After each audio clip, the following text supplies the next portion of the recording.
Hola, hola, buenas noches.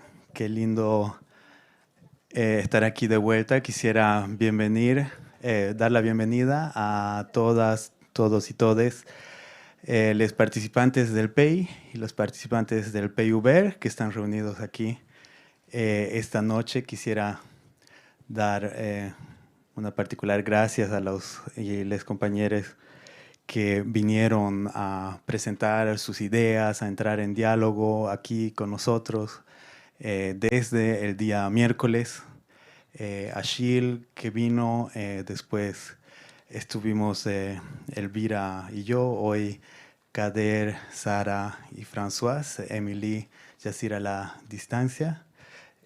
Quisiera dar muchas gracias, sobre todo y primeramente al equipo del PEI que hace posible esto, Miriam Rubio, Ingrid Blanco y Cristina Mercadé, por hacer posible estos encuentros. Quisiera agradecer aquí a la gente del auditorio, a Fita, a Miquel y el equipo de audiovisuales. Muchas gracias también al equipo de comunicación que nos comunica con el mundo y hace posible que la gente se entere y venga, María, Tess, Carla.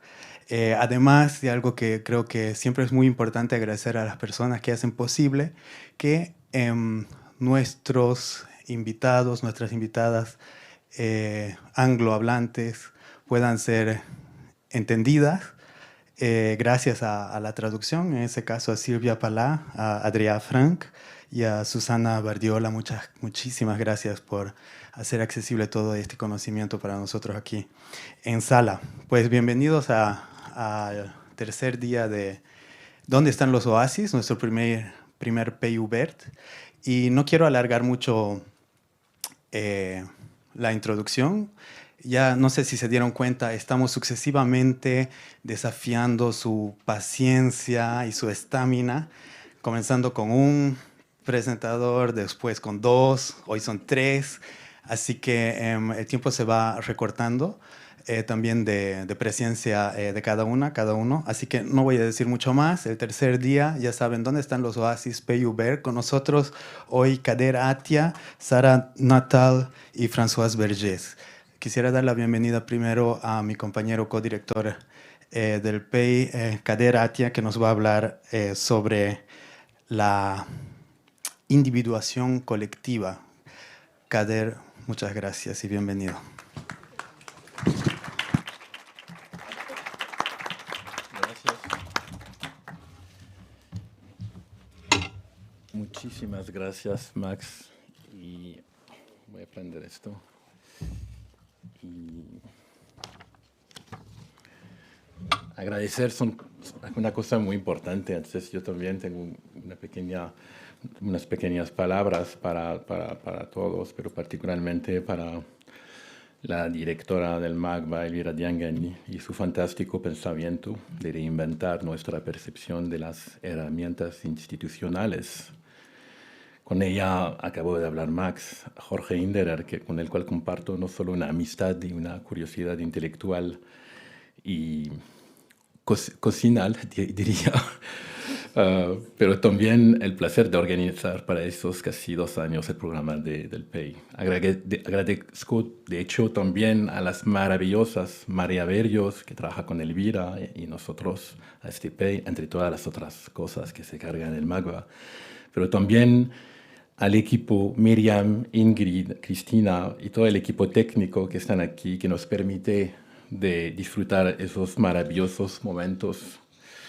Me gustaría dar las gracias de todo corazón a los participantes invitados que aceptaron nuestra invitación. Françoise Vergès, que está aquí, que acaba de salir su nuevo libro, Decolonizar el Museo, Programa de Desorden Absoluto.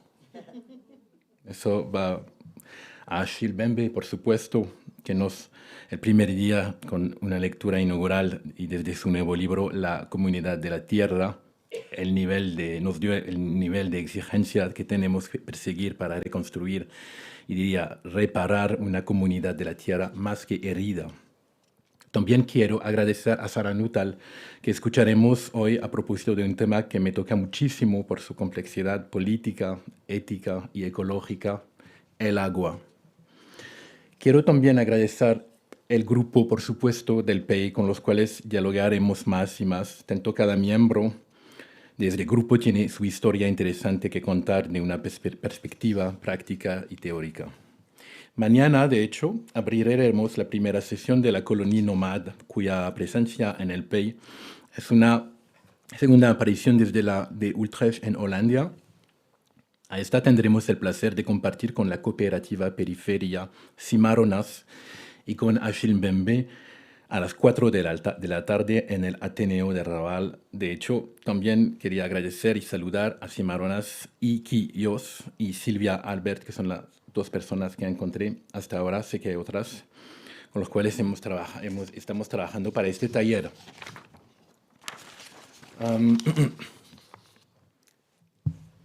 Hacia la individuación colectiva. El objetivo de esta lectura es subrayar la importancia de reapropiarse de las herramientas de la individuación colectiva a través del concepto del oasis. El individuo no es solo uno, unidad o totalidad. El individuo es un verbo más que un sustantivo, un devenir más que un estado, una relación más que un término. Y por eso conviene hablar de individuación más que de individuo. Para comprender al individuo debemos describir sus génesis en lugar de presuponerla. Esta génesis, la individuación del individuo, no solo da lugar a un individuo, sino también, eso es muy importante, lo vamos a ver por atrás la lectura, a su entorno asociado. Para reclamar nuestra capacidad de individuarnos juntos, es decir, hacia un individuo colectivo, necesitamos cartografiar el paisaje azotado por la desertización colonial y neoliberal en el que nos vemos obligados a vivir. Comprender juntos cómo se articulan los mecanismos históricos que nos han llevado a esta situación. Entonces podremos reflexionar sobre las ideas para aprender a desaprender las certezas heredadas del laboratorio colonial. Vivimos en un mundo concebido en el laboratorio colonial, auspiciado a su vez por el capitalismo moderno. Este laboratorio ha implementado regímenes de desertificación de los espacios físicos e intelectuales autónomos para el control de los sujetos colonizados en todos los dominios del pensamiento de las sociedades ocupadas, desde el espacio colonial de ayer hasta el llamado espacio postcolonial de hoy. Por ejemplo, una de las agendas de la expansión colonial francesa en Argelia en la segunda mitad del siglo XIX fue prohibir las cofradías artesanales indígenas con el argumento de que eran potenciales reservas de rebeldes. Esta prohibición produjo una desertización de la cultura artesanal argelina en todos los campos, casi inexistente hoy en día, si la comparamos con la artesanía de otros países de la región enfrentado a otra forma de colonialismo francés como Marruecos o Túnez. Los ejemplos de desertización producidos por el colonialismo son más que numerosos, pero como la historia se escribió desde la posición del colonizador, nos pareció obvio que para liberar y escribir nuestra narrativa teníamos que crear nuestro espacio, nuestro oasis. Entonces, en 2016, en París, hemos creado nuestro espacio, la colonie.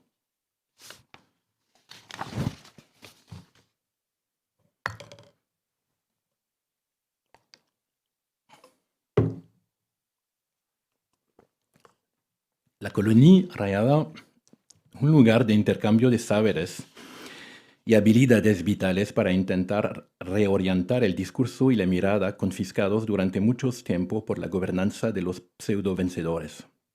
En la colonia, algunos de los campos sobre los que reflexionamos desde hace varios años porque mantienen la colonialidad son la arquitectura y el urbanismo, la salud mental y la gobernanza tecnoliberal, cuya gobernanza algorítmica concreta el proyecto colonial moderno de alienación de la sociedad mediante políticas estadísticas y la consiguiente estandarización de los individuos y grupos humanos.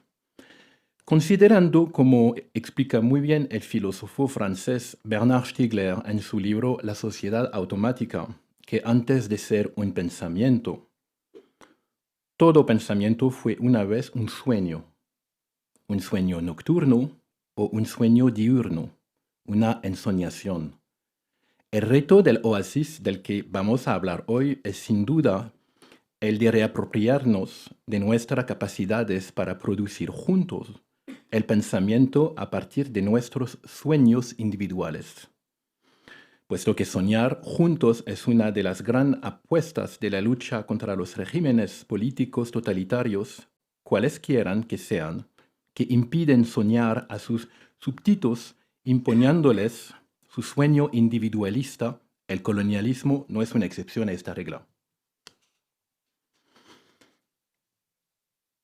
Caminar en el sueño de otro. Si hay una experiencia particular que viven los habitantes de Argel, Dakar, Casablanca o cualquier otra ciudad colonial urbanizada de forma occidental moderna, en una tierra no occidental, es la sensación esquizofrénica de moverse en el sueño de otro. En Argel, por ejemplo, la calle Didouche Morad, cuyo nombre colonial era Rue Michelet, es una de las arterias principales de la ciudad, cuyo progresivo desnivel desde el barrio de El Biar, situado en las alturas de Argel, por el que se desciende hasta el centro, proporciona esta sensación de caminar en el sueño de otro. Hay, por ejemplo, unas vistas muy especiales desde la calle sobre la parte baja de los balcones de los edificios que los habitantes de esos mismos balcones no pueden ver. Desde el fondo de la calle, el transeúnte que levanta la vista hacia las plantas altas de los edificios de la calle descubre mosaico de estilo Art Deco bajo los balcones y otros detalles, esculturas, etc., como lo pueden ver en las imágenes. Esta sensación más política que aparente es la oferta al transeúnte espectador de una experiencia casi onírica que excluye lo que no es visible, el mundo del sujeto colonizado y desierto de su medio ambiente creativo, en favor de una experiencia de una realidad histórica colonial moderna. Invirtiendo este proceso, podríamos pensar, por ejemplo, en el arquitecto Le Corbusier, quien al descubrir la ciudad oasis de Gardaya, tuvo la sensación de codiciar el sueño de otros. La historia de Gardaya es sin duda la más representativa de lo que el oasis como realidad y como metáfora encarna tanto física como intelectualmente, es decir, humanamente, porque Gardaya en árabe, es antes que una ciudad fortaleza en medio del desierto, es la historia de un pueblo berbero preocupado por su cohesión comunitaria. Antes de establecer ahí, los habitantes de Gardaya vagaron durante mucho tiempo, huyendo de las masacres contra su comunidad por parte de los suníes, por haber formado parte de la primera escuela diferente del Islam, el ibadismo. Cansados de las primeras amenazas de destrucción de su comunidad, los ibadí buscaron una tierra de asilo y finalmente pusieron sus ojos en el Wadi Mzab, el río del Mzab, un pequeño arroyo casi en el medio del Sahara, que tiene unas crecidas anuales excepcionales. En 1017 se fundó una primera ciudad. La empresa tuvo éxito y trajo a una población cada vez mayor. Los ibaditas perseguidos, cansados de la vida errante y de la clandestinidad, vinieron a instalarse en el Mzab. La comunidad así creada construye roturías, tierras y se dota de leyes. Este aspecto es muy importante en el tema de la individuación. Se mimetizan con el oasis y sus reglas de vida para sobrevivir en la inmensidad del desierto y sus condiciones extremas, así como la codicia de bandoleros y otros agresores inhumanos del desierto. Desde la agricultura en el palmeral, hasta la arquitectura en las rocas que dominan el oasis, los mozapitas llevan miles de años construyendo sus casas a mano, apoyándose en las de sus vecinos. La individuación colectiva se plasma concretamente en el entorno cotidiano donde cada casa se construye con los demás miembros de la comunidad y se basa en su casa. pero también en una metodología colectiva donde la cadena de producción de cualquier riqueza, ya sea alimentaria o arquitectónica, es una cadena de producción que implica a todos los actores de la comunidad, desde la recogida de la tierra hasta la talla del mobiliario interior, como las estanterías taladas. Un día, caminando desde el oasis, podemos parar un poco el slideshow aquí. Gracias. Un día, caminando desde el oasis en las alturas de la ciudad de Beni Rizgen, la más antigua de las 5 ciudades del Mzab, con Gardaya, observé a un anciano delante de su puerta, viéndole comer dátiles, cuyos huesos echaba en un pequeño agujero tallado en la parte inferior de la puerta principal de su casa.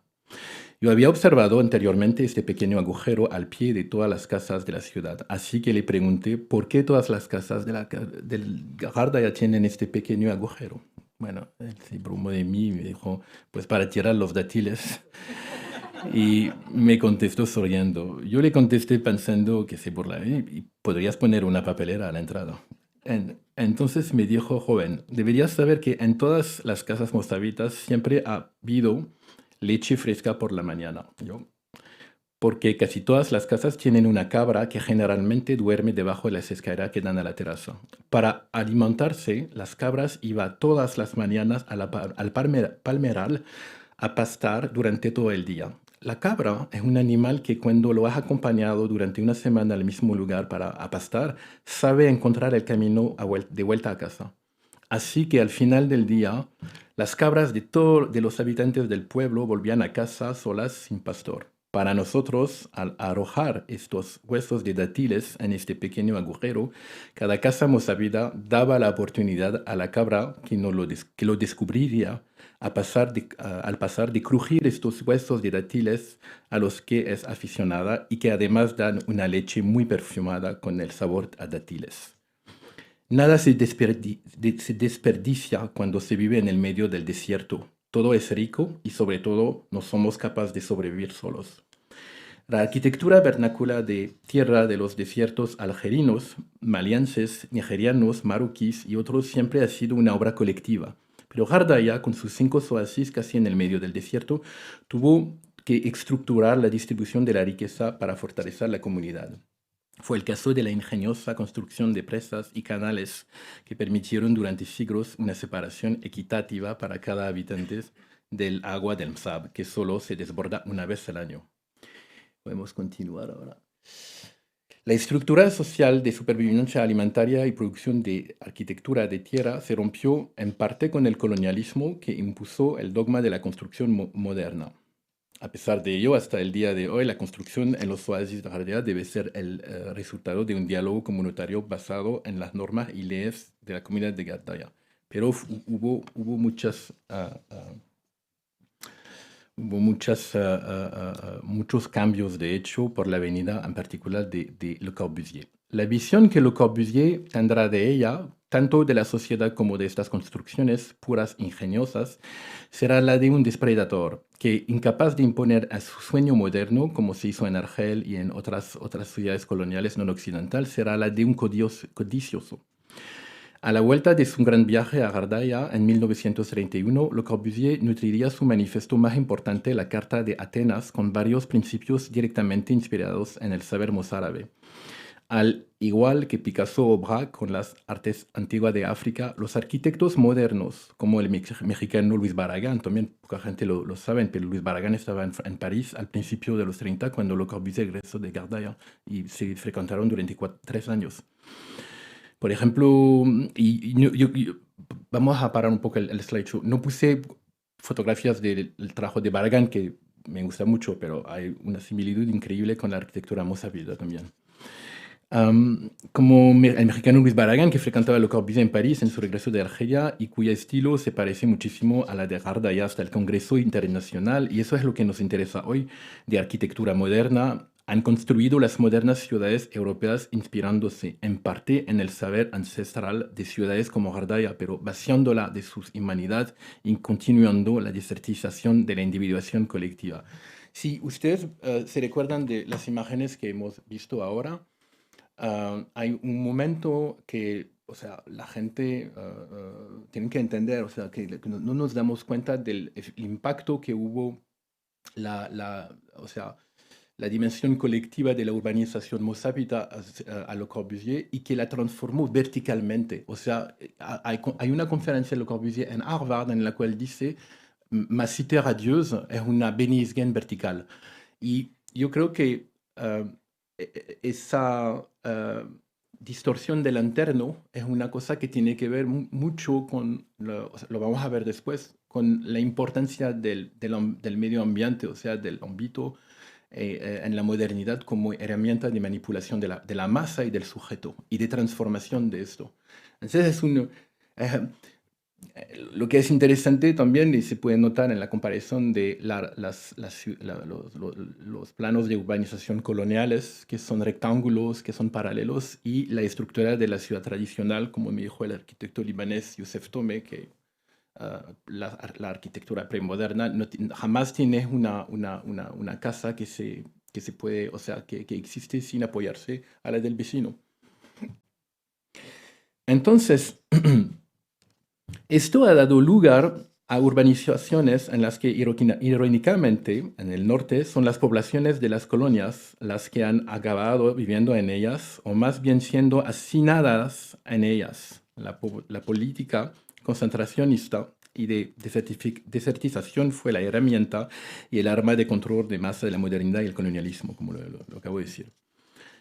Estos son los internos asociados que mencionamos al principio cuando nos referimos a la teoría de Gilbert Simondon. Vamos a tener una pausa también porque aquí hay algo muy importante. La definición que he dado al principio de la individuación, que es un verbo, no tiene absolutamente nada que ver con la individualización que aísla el sujeto.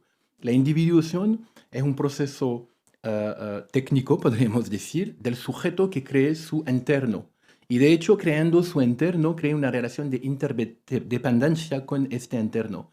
Entonces, no somos nada sin el interno. Desde las primeras teorías de Darwin y de Alfred Russel Wallace, más que Darwin, que me parece más interesante, en el que dice que no hace sentido que el ser humano se pudo evolucionar, o sea, realmente con este enlace muy fuerte con su medio ambiente, hasta diría la época en la cual vivimos, y vamos a leer, a ir hasta esa. Pero con una transición que es esta construcción de trama en la cual la modernidad ha acumulado los sujetos humanos. Bueno, ya como ven, mejor que leo porque me estoy así mezclando cuando estoy hablando. Entonces, los entornos humanos y urbanos interactúan constantemente con la salud mental de los individuos. Estos son los entornos asociados que mencionamos al principio cuando nos referimos a la teoría de Gilbert Simondon, el que inventó la individuación. Crea al individuo es su entorno asociado. Si el entorno siempre ha sido correlativo a la salud mental, vamos a tomar una pequeña pausa aquí también. Como Frantz Fanon comprendió perfectamente y se confirmó en el Hospital de Sant-Albón con el psiquiátrico catalán Francesc Tosquelles, fueron sus primeras experiencias en psiquiatría en Argelia las que le mostraron la realidad concreta de esta teoría. En Argelia, Fanon descubrió que la moderna psiquiatría, o la psiquiatría moderna de concentración inventada en Francia, se había aplicado a gran escala en el ámbito ambiental de la sociedad colonial. La concentración complementa la política de desertización del tejido social, como la prohibición de las cofradías artesanales indígenas. Esta política de concentración de la administración colonial moderna de los espacios de libertad alcanzó su punto culminante con la guerra de independencia de Argelia. Podemos continuar. El trabajo de la arquitecta argelina Samia Eni sobre los campos de reagrupamiento es muy importante a este respecto. Su tesis doctoral, Arquitectura de la Contrarrevolución, el ejército francés en el norte de Argelia, revela un arma colonial poco conocida, la de la manipulación de las poblaciones y de los cuerpos que se a cuento fuertemente durante la Guerra de Independencia argelina en el marco de una estrategia destinada a aislar a los independistas con efectos devastadores sobre el conjunto de la sociedad hasta nuestros días. De hecho, estos campos de reagrupamiento fueron los no lugares del crimen colonial, donde murió un inmenso número de visionarios independentistas en el silencio de lo que la psicoanalista argelina Karima Lazali llama el no lugar, que significa que no sucedió. Vamos a tomar una pausa con el slide, por favor, Ingrid. Así, hasta hoy, la argumentación postcolonial critica la incapacidad del país que se independizó para evitar el oscurantismo o la tiranía. Es el discurso clásico. Si los intelectuales y otros activistas visionarios no hubieran sido exterminados durante la guerra colonial, los países independientes habrían tenido la oportunidad de poner en práctica sus proyectos de sociedad. Para crear los oasis del mañana, es decir, los lugares libres, independientes y periféricos, después de haber estudiado los espacios intersticiales de la libertad y sus límites, voy a explicar esto. También debemos saber en qué se diferencian el lugar y el no lugar producto de la modernidad colonial y capitalista. Primero, los espacios intersticiales. Hubo un ciberticiano, no sé cómo se dice en castellano, que se llamaba Abraham Moles. Abraham Moles definió la sociedad con una acumulación de bloques de ley, que sean física o de derecho. Y dijo que la acumulación de esos bloques es como un laberinto, ¿no? Y que las paredes que separan los bloques son los espacios intersticiales. O sea que la sociedad nos permite espacios intersticiales, pero tampoco están súper anchos. Entonces, aquí tenemos que desempeñar nuestro papel, básicamente, de crear, de alargar esos espacios. Pero hay otra cosa también que me toqué muchísimo con Karima Lazali, su teoría del no lugar, ¿no? Y el concepto del no lugar en el capitalismo. Primero, Karima Lazali, el no lugar de Karima Lazali es el lugar de la ausencia del crimen colonial y de su régimen de invisibilización del otro, y a veces de sí mismo. Es lo que utiliza constantemente Albert Camus. En La Peste, o de forma aún más evidente en El extranjero, donde solo el francés tiene nombre, Meursault, y estrategia del no lugar persiste incluso en el entorno urbano. Bueno, el otro es el árabe, y como dice Karima, no sabemos si es berbero o árabe. Como dice también,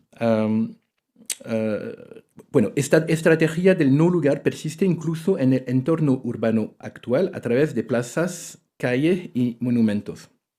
Este es el segundo aspecto del no lugar que trajo y que me parece muy importante hoy un antropólogo que se llama Marc Auger y que dijo que la surmodernidad ha creado dos tipos de lugares. Los lugares en los cuales vivimos, pasemos, y los lugares que son lugares de contratos.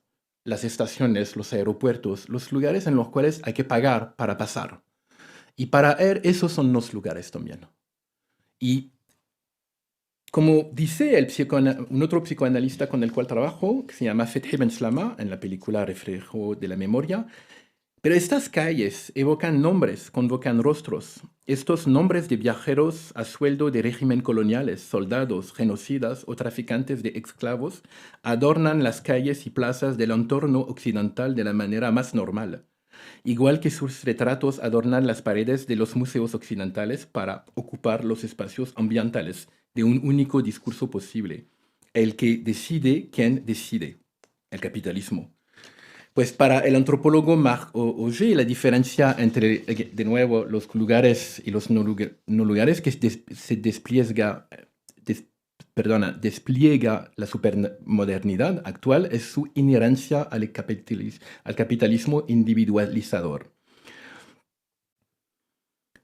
El único contacto que la gente tiene, que los sujetos tienen, que comparten con otros individuos, son palabras que los rigen en estos no lugares. Salida, paga aquí, reduza la velocidad, pare, manténgase a la derecha. Aunque la posibilidad de circular sin pagar, si no es prestando si no es prestando atención, sigue existiendo en estos lugares y es constantemente explotada por los anunciantes. Es sin duda esta segunda realidad del no lugar la que nos obliga a ser conscientes de la nueva colonización que está produciendo con la tecnología actual. Es evidente que con no lugar nos referimos a dos realidades complementarias pero distintas: los espacios construidos en la relación con determinados, transporte, tránsito, comercio, ocio, y la relación con los individuos mantienen con estos espacios, aunque ambas relaciones se solapan en gran medida y en todo caso oficialmente. Los individuos viajan, compran, descansan. La tecnología de la alienación colonial mediante la atomización de la sociedad y la concentración física y psicológica de estos sujetos ha superado la colonización. Ha creado una relación de colonialidad postcolonial a ambos lados de la frontera, que requiere un profundo trabajo de reapropiación de imaginarios y sueños, de nuevo, a ambos lados. Una incapacidad para soñar, palabra que tomó de Stigler, la incapacitación, que desde el laboratorio moderno que constituyó la colonización, hasta la aplicación postmoderna de estos legados se ramifica hasta los confines de la sociedad capitalista contemporánea, la gran vencedora de la promesa moderna. Pero desde las grandes ciudades modernas, donde ahora son las torres las que yuxtaponen y acumulan un número casi incalculable de vidas humanas, se requieren nuevas herramientas de control cotidiano.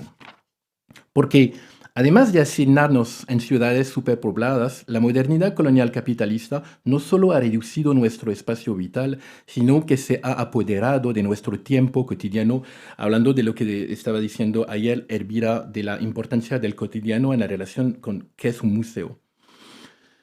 La reducción de los espacios intersticiales de libertad en la vida cotidiana, espacios de refugio, espacios oasis, coincide con la reducción del tiempo para soñar y pensar libremente. Tiene un objetivo muy preciso: la despolitización del sujeto humano en favor del eterno estímulo capitalista del disfrute y del consumo como objeto de deseo. Al no disponer ya de espacios y tiempo para reunirse y soñar solo o en grupo, con la posibilidad de cambiar el estado de las cosas en el mundo individuándose con otros sujetos, el individuo se mantiene en un estado individualista, pasivo y consumista.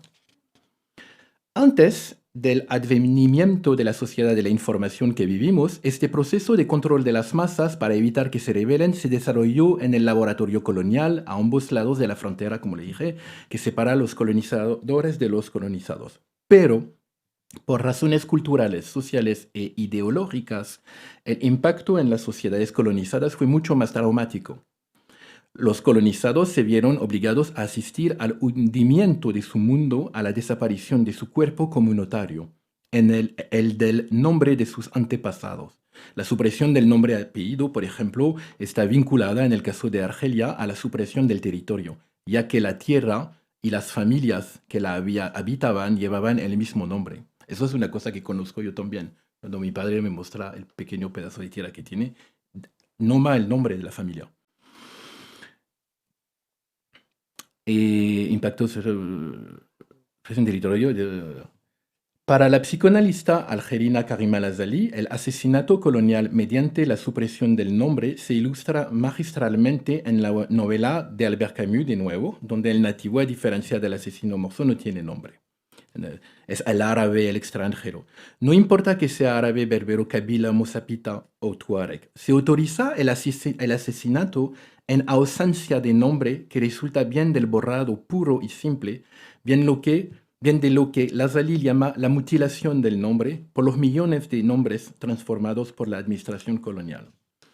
Los nombres heredados durante la colonización para asegurar el control sobre la población y la tierra se volvieron casi irreconocibles al transcribirlos en árabe o en berbero.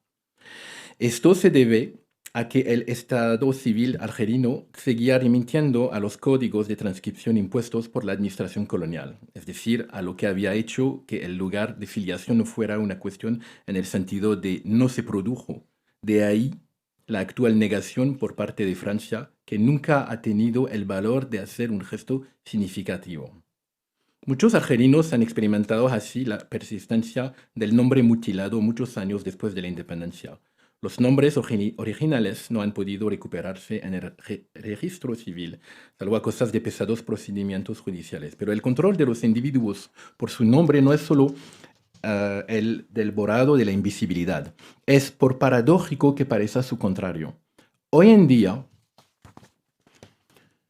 de muchas maneras, ya sea mediante la invisibilización o la hipervisibilidad, la tecnología digital refuerza los controles racistas inventados en el laboratorio colonial, borrando al colonizado su singularidad, su nombre, pero también su cuerpo.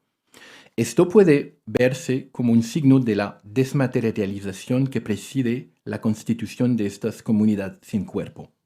Tópico que les invito a reflexionar después y que viene de la filósofa francesa Annie Lebrun.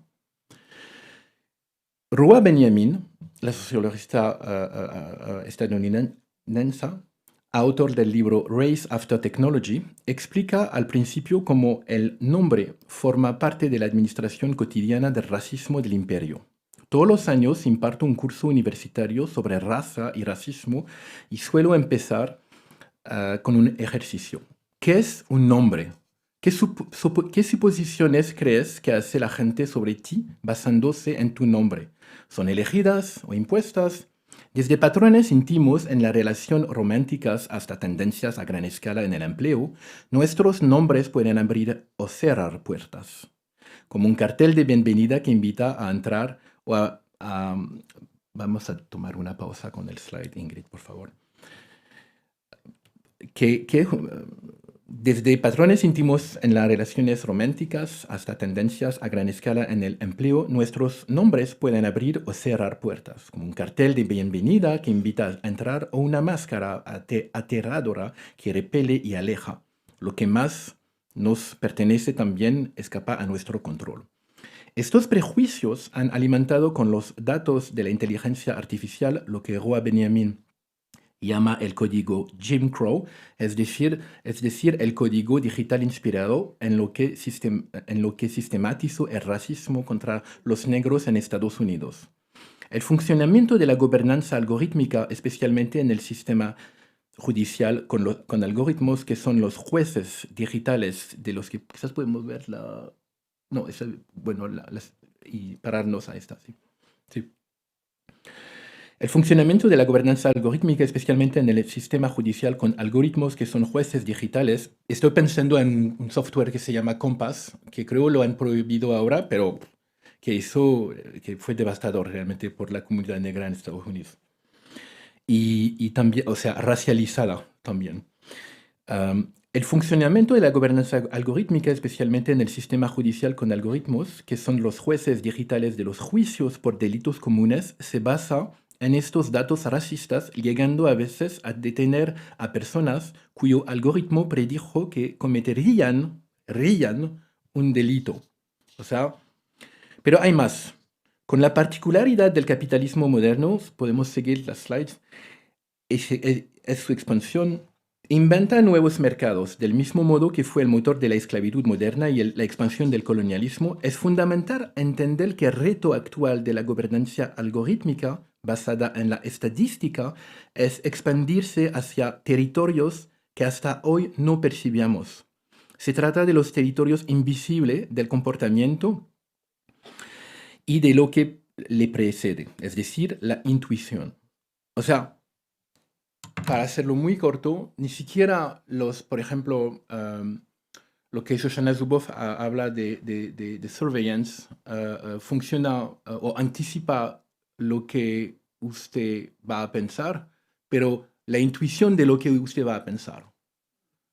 Entonces, es un proceso complejo, pero muy rápido, porque los datos, o sea, las informaciones circulan a la celeridad de la luz.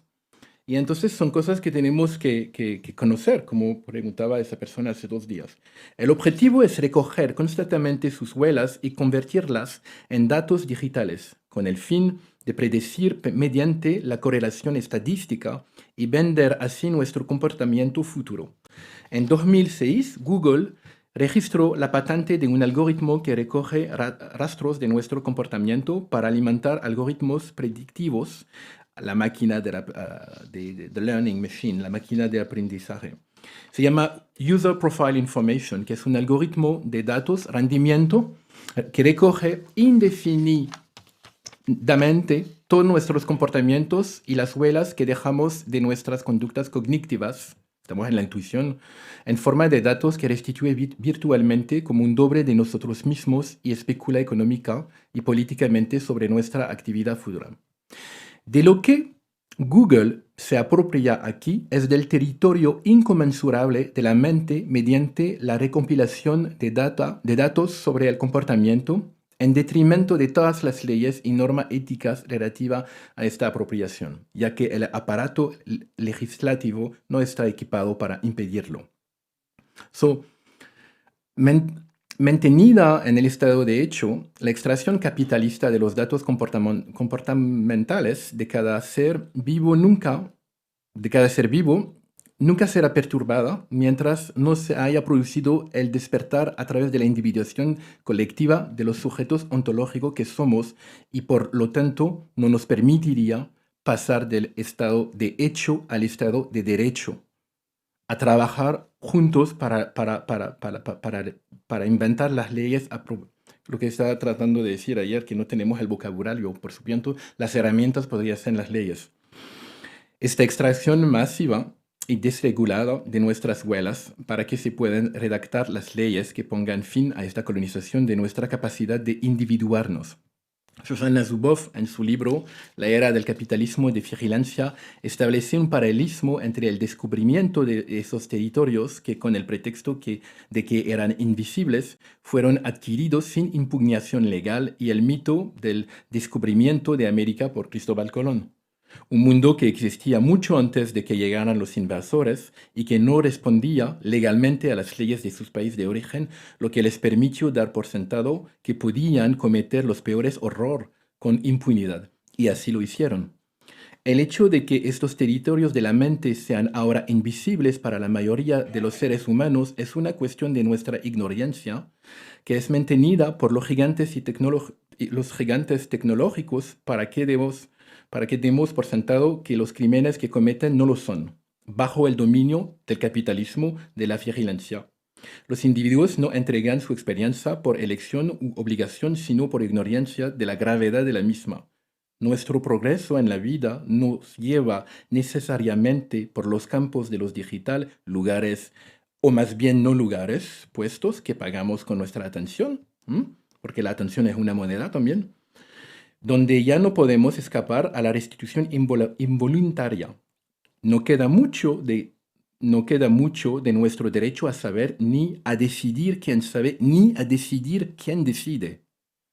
Esta anómala división del saber es creada y sostenida por un orden secreto impuesto por métodos invisibles y dirigido por empresas sometidas a los imperativos económicos de una extraña forma de nuevo mercado. Esas son las palabras de Sara Nuttall. Pero al final, el filósofo chino Yu Kui habla también de la importancia del saber en esta forma de resistencia.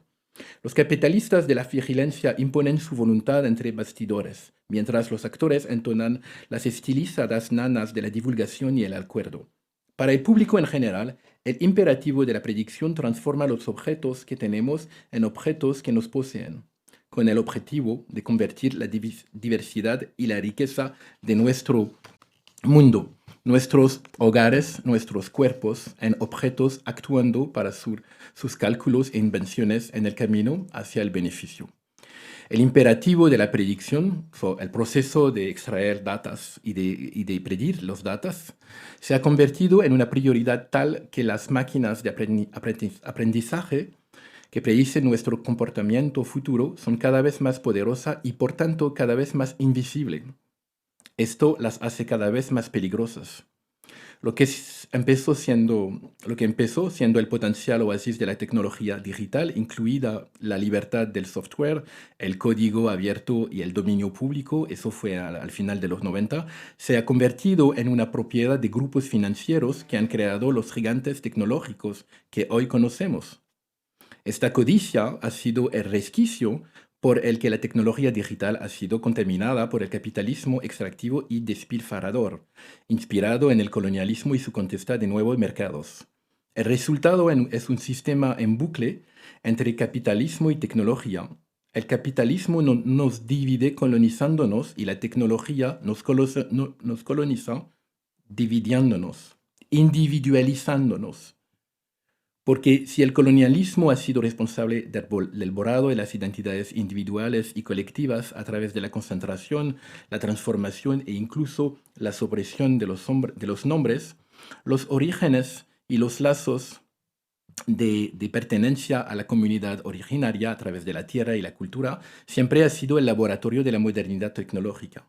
Pero como el capitalismo es la casi causa de su propia destrucción, se expande constantemente hacia nuevos mercados, destruyendo los seres y las cosas que han creado para crear el vacío a recomponer por el consumismo ciego y cegador.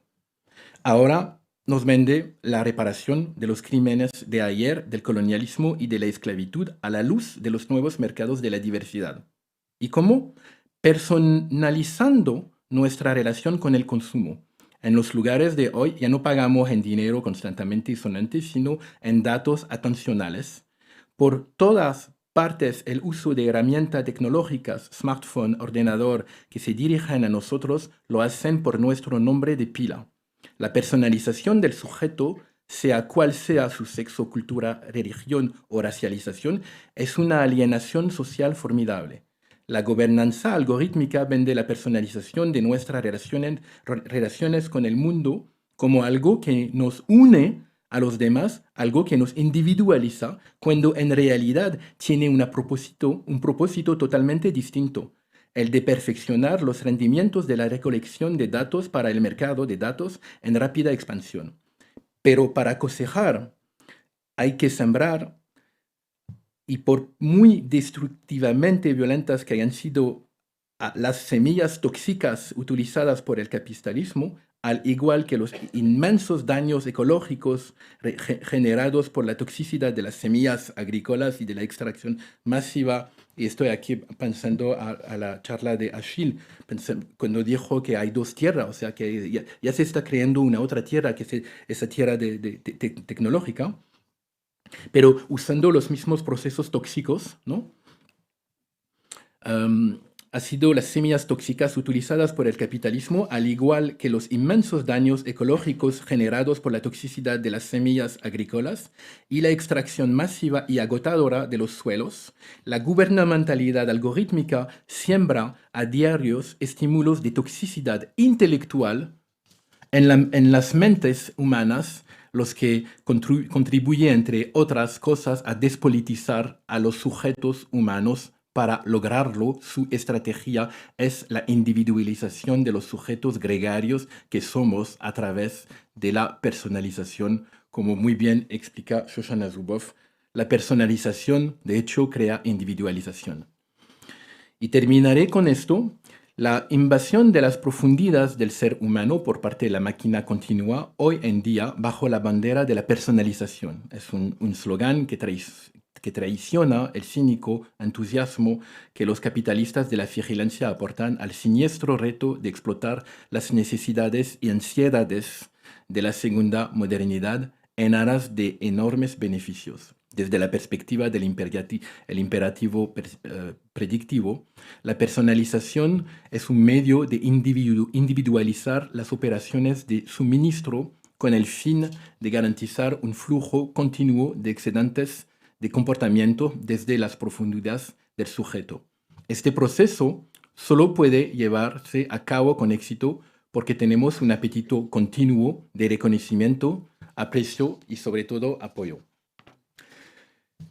En conclusión, dado que lo que define al ser ontológico es la tecne, es decir, su capacidad para crear sus herramientas, desde una arma física hasta el lenguaje, no tenemos más remedio que individuarnos para seguir inventando herramientas para resistir a la hegemonía de la gobernanza algorítmica que nos individualiza para el capitalismo ciego.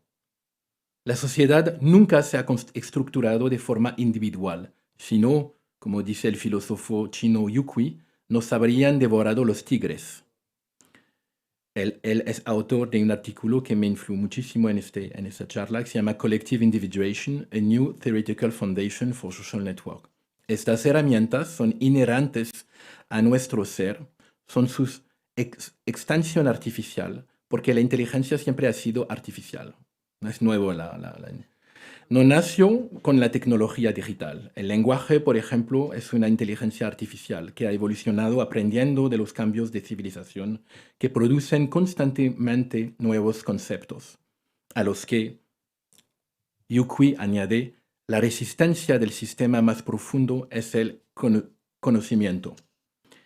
La globalización, todavía habla Yukui, la globalización fue un proceso de colonización tecnológica y de sincronización que hizo converger diferentes temporalidades históricas en un único eje definido por la secuencia premodernidad, modernidad, postmodernidad, apocalipsis.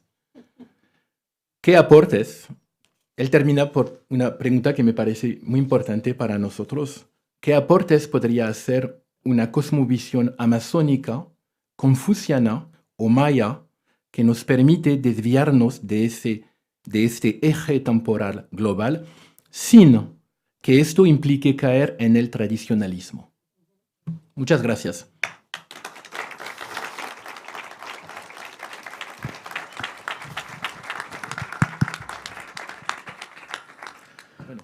Muchísimas gracias, Kader. Realmente un gusto poder contar con tu presencia aquí. Es tan maravilloso cuando con pocos puntos de pronto se une y se entrelaza todo lo que venimos discutiendo los últimos 2 días y gana foco y tiene como conturas más claras. Yo creo que algunos de los pensamientos que fueron articulados en los últimos días se concretizan un montón a través de esta contribución que nos habla yo creo que en suma de las ecologías y las luchas por las apropiaciones de las ecologías que constituyen lo común, la comunidad y la individuación. Muchas gracias, Kader Attia. Vamos a seguir, la propuesta es seguir con nuestra segunda invitada, Sara Nuttall, de Johannesburgo, que ella nos dé su presentación, después hagamos una pequeña pausa, continuemos con Françoise Vergès y abramos para el público una discusión. Entonces quisiera pedir a Sara Nuttall de subir aquí al escenario, por favor. Sara de Johannesburgo es profesora de Ciencias de Literatura y Cultura y ha contribuido de gran manera a los estudios de la historia de la cultura desde una perspectiva del continente africano, contribuyendo y convirtiéndose en una gran referencia en reflexiones sobre lo que es la belleza y la negritud, por ejemplo, en la historia de la cultura. Hace un tiempo, además, Sara ha sido directora de un instituto muy importante de la Universidad de Witwatersrand de Johannesburgo, que es déjame ver, aquí está, solo que lo diga correcto, es el Wits Institute for Social... WISE is fine. What? It's called WISE. WISE. Yeah. Bueno, de todas formas, Sara Nuttall fue 10 años directora de este instituto y es profesora en la Universidad de Witwatersrand en Johannesburgo, y hoy nos va a hablar de un proyecto, desde la experiencia de un proyecto colectivo que ella hace con Isabel Hofmeier y Charles Levery sobre la lectura del agua y sobre las lógicas, las hidrológicas, o sea, todo lo que tiene que ver con la lógica del agua, lo que tiene que ver con la ingeniería, arquitectura, urbanización, las estructuras y epistemologías del agua que se generan a partir de la lectura del agua. Así que continuamos con, yo creo, un discurso de ecologías con Sara Nuttall. Thank you. Thanks to you. Can you help me find my images? Yes, of course. Thank you.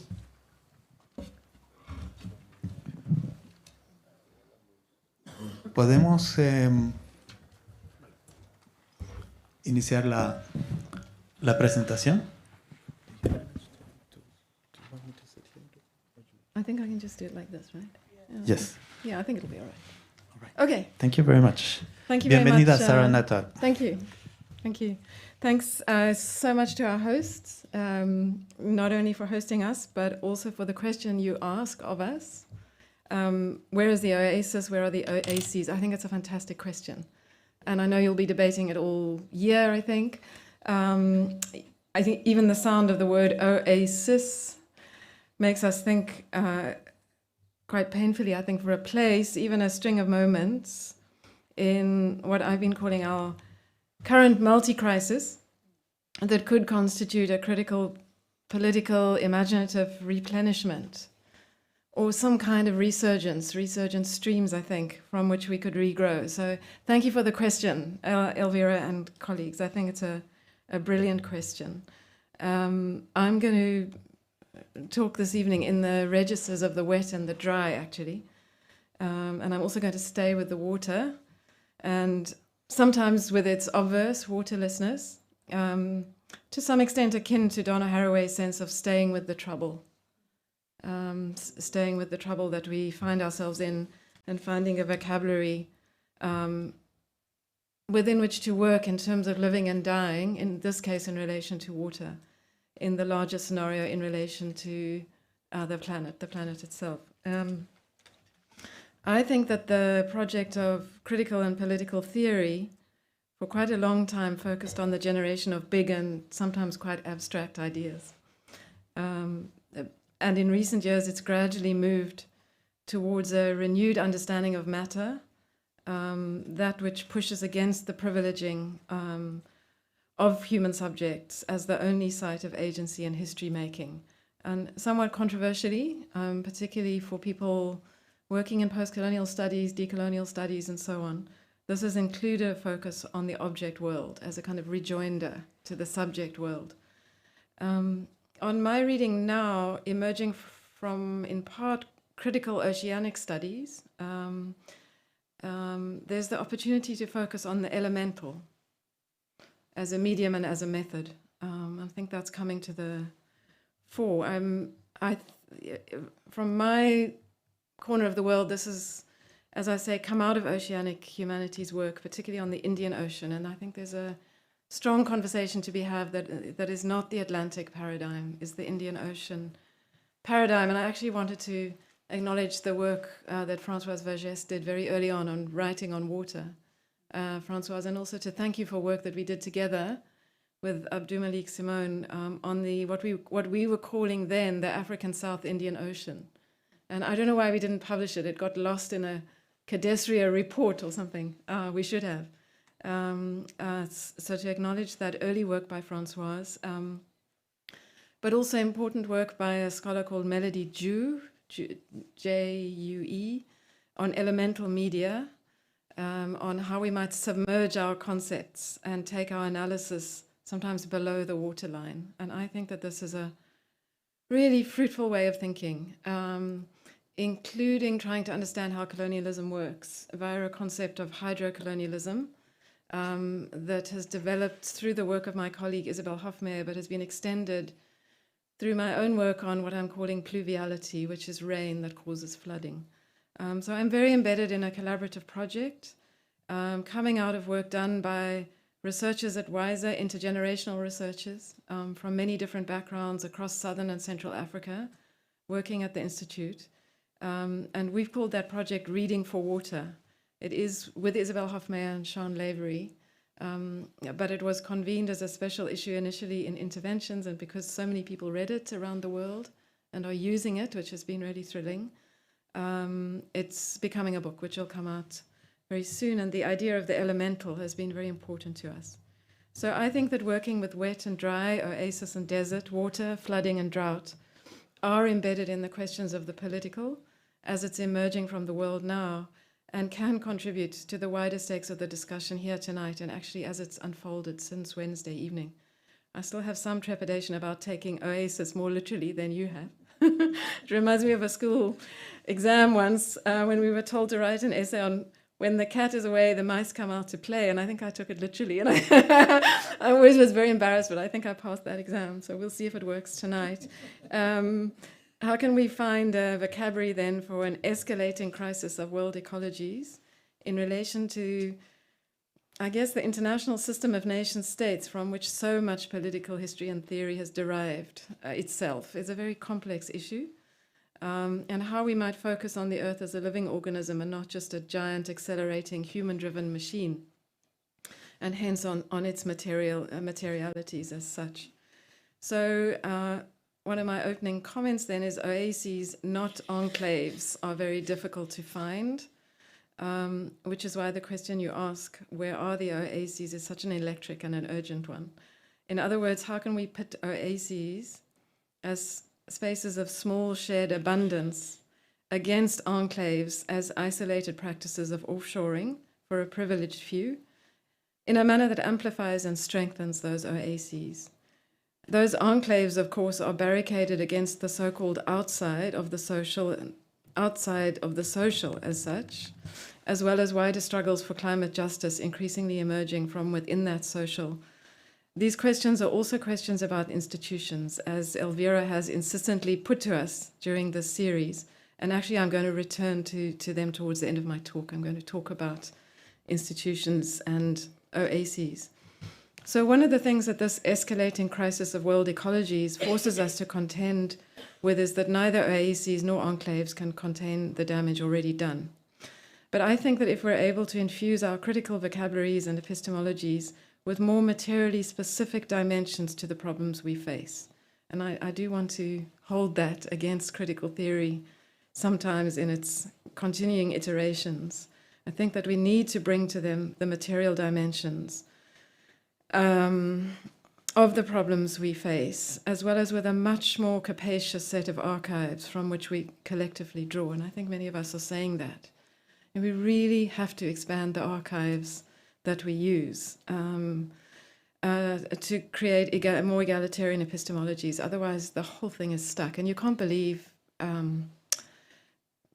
working in sympathy with the South, as many of you are, working from the South and Africa-based conversations, how the Northern Academy continues regardless, with absolutely nobody in that book or nobody in that special issue or nobody in that conversation from the Global South, including let's debate the future of post-colonial studies and all the scholars in the North. So thanks for having us here and so on. And I'm aware of my subject position. I take that seriously. But nevertheless, I think the more we can generate sort of excellent work from the South, the better it is for all of us. And I'll be making that call again towards the end. And it seems to me that you do politics from where you are, and perhaps from within these spaces of critical thinking, whether it's the university, the museum, or an activist organization, that we can think together. So in my case, I work very much from Southern African literatures and visual cultures in a university institution in the middle of a major climate crisis of flooding and drought. We know that Southern Africa is one of the places worst affected and will be going forwards. And it's from these archives that I'd like to make my contribution to the discussion this evening.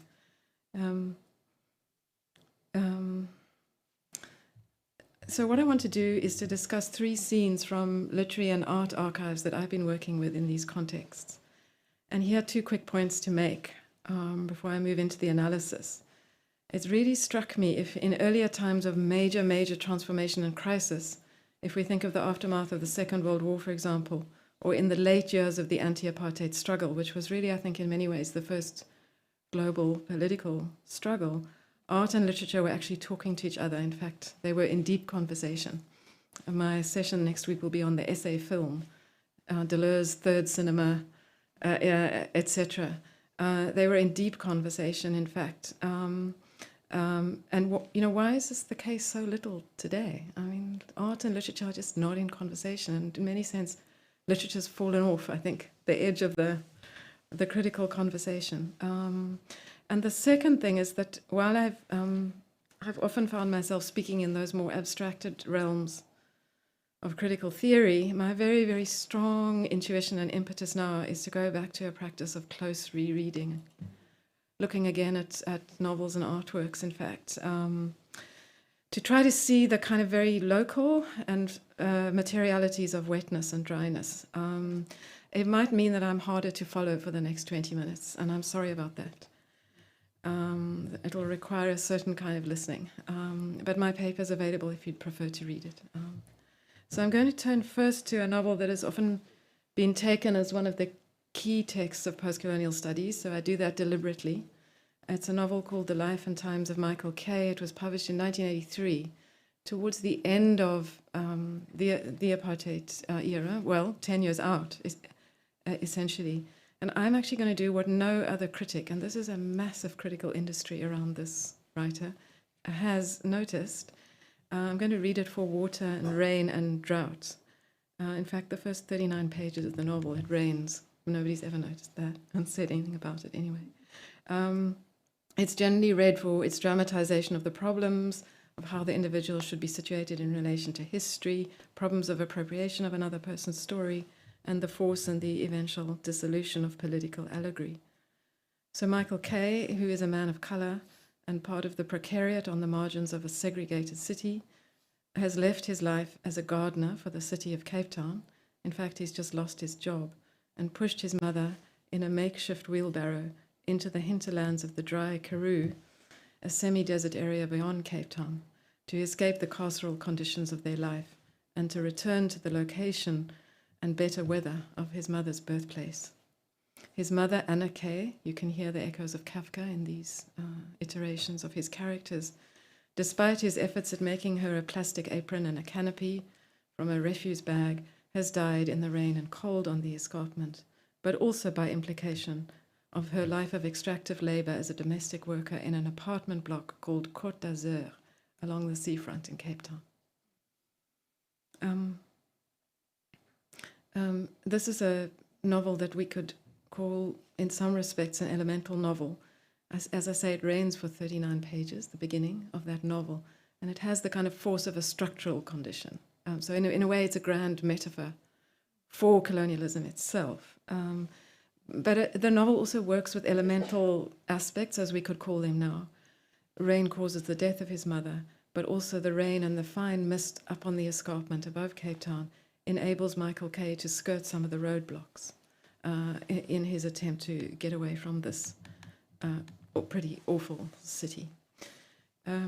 Travelling on alone with only his mother's ashes in a box and under blue skies at last, Kay is eventually captured at a checkpoint because he lacks an exit permit.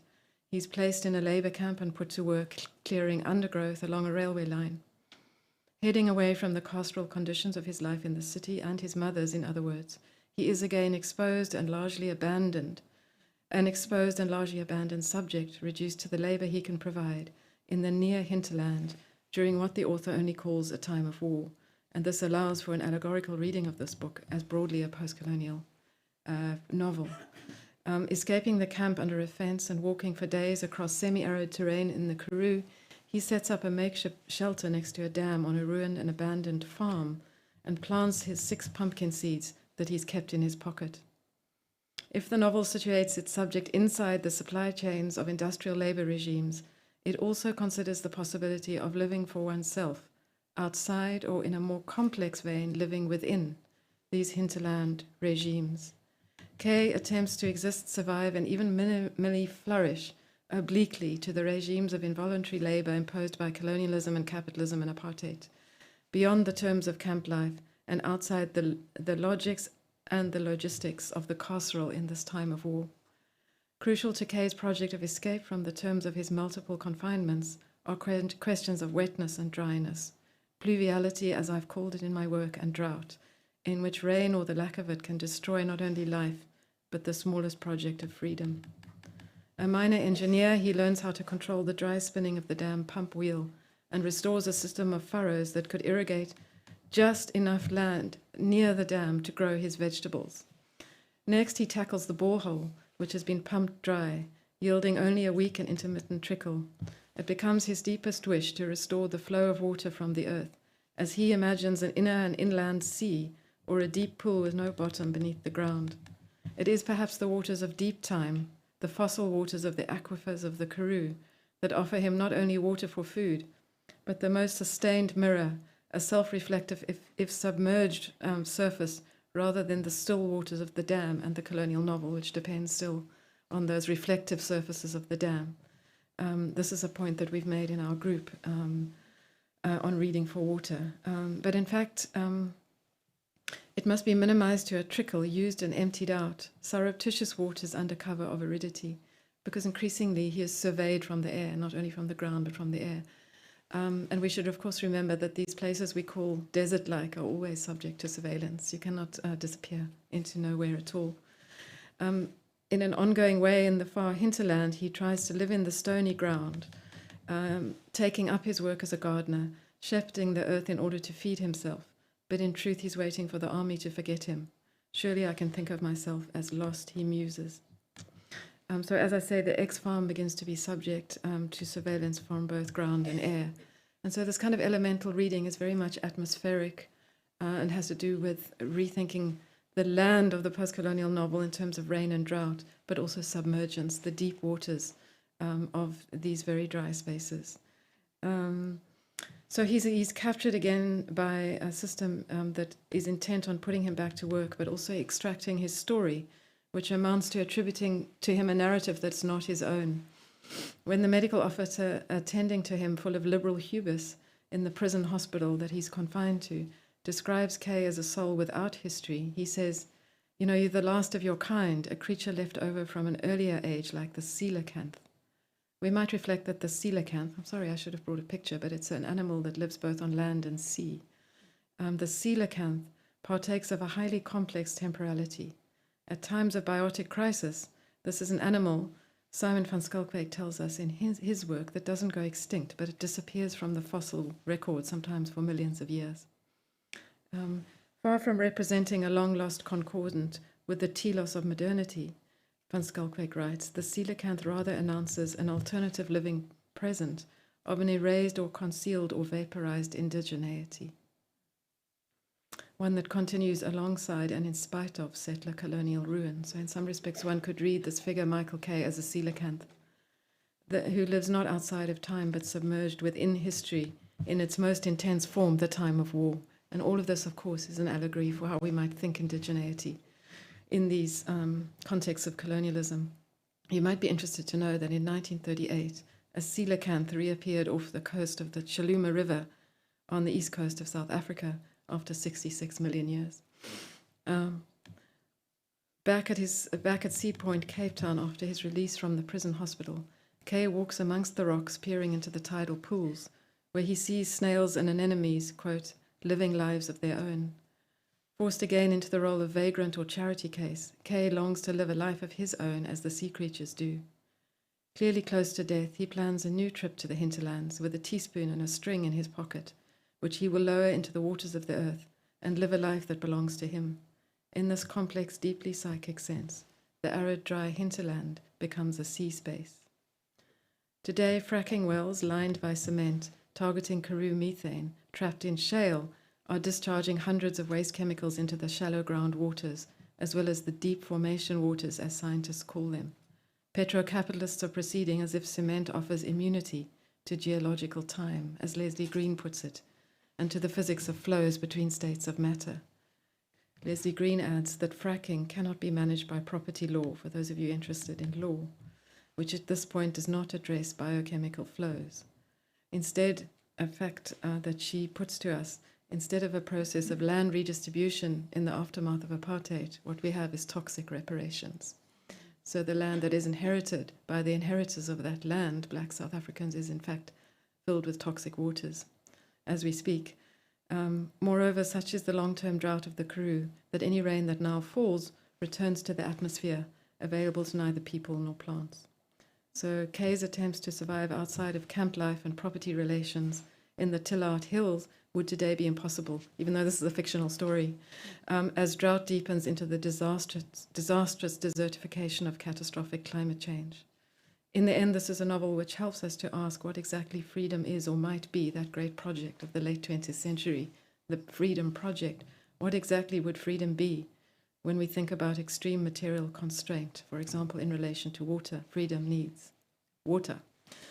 At the wind pump, Kay creates the minimal conditions for a socially sustainable freedom. Up in the hills, waiting for the army to forget him, the extreme mental freedom he experiences cannot be grounded in any social project and brings him increasingly close to death.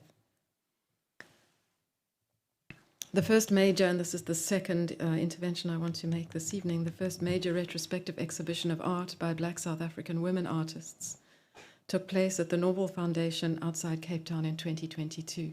There have been many post-apartheid art exhibitions. This is the first to focus entirely on Black women. It's still very late in the day. Curated by Portia Malaiki and Nontobeka Ntombela, a colleague at WITS, it describes itself as offering a complexity of feminist positions and responses in 150 works, a rare encounter with history in which Black women's work is the object, method, and theory of study, and as asserting the power of the artists as political agents, spiritual mediums, critical race theorists, speculative thinkers, Black futurists, and conceptual thinkers. The title of the exhibition is When Rain Clouds Gather, drawing on the title of a novel by Botswana and South African writer Bessie Head. The exhibition includes paintings, etchings, lino cuts, and sculpture, and a nascent conversation, though not widely taken up, between art and literature. There in the first room are the lino cut covers of the first 1968 editions of When Rain Clouds Gather. I wanted to show you a second cover, which works with the idea that we draw from, in fact, Bessie Head's writing, to suggest that rain constitutes a material but also a moral imagination. In When Rain Clouds Gather, she writes, "You may see no rivers on the ground, but we keep the rivers inside us." One of the characters says this in relation to living with drought and the death it sometimes brings. So Bessie Head was a mixed race woman who escaped apartheid South Africa to Botswana and to the land of extreme drought. In 1964, ending up in Saroe, a town on the eastern edge of the Kalahari Desert. And she became a teacher, a gardener, a farmer in a village cooperative, and a writer. Hers was, she wrote, a mud life, an observation by Isabel Hofmeyer in a recent essay on Head's work, and I'll come back to women's lives as mud lives. As I visited the exhibition, I kept with me the submerged histories within, implicit in When Rain Clouds Gather, the rivers and clouds that gather inside us, even if not on the horizon, and the storms that will eventually break. And I think that this was the allegory that the exhibition was after. So these very richly metaphoric associations of rain and storm clouds in authoritarian contexts of desertification, a rising collective political consciousness, and the many attempts at both pleasure and freedom that the exhibition also embraces, kept its more material dimensions at bay until the very last room, when I encountered Noria Mabasa's sculptures. Noria Mabasa uses driftwood from the river next to her home. And when she made them was a homeland called Venda, which I'm very pleased to say today is now the province of Limpopo, in the north of South Africa. So she makes wood carvings of floods, in which she has an ongoing interest. As we know from climate change, as the dry gets drier, the wet gets wetter. And in fact, in 1999, a massive tree was washed down the Luvuvu River during a flood across southern Africa. And out of the wood of that tree, she created 5 sculptures.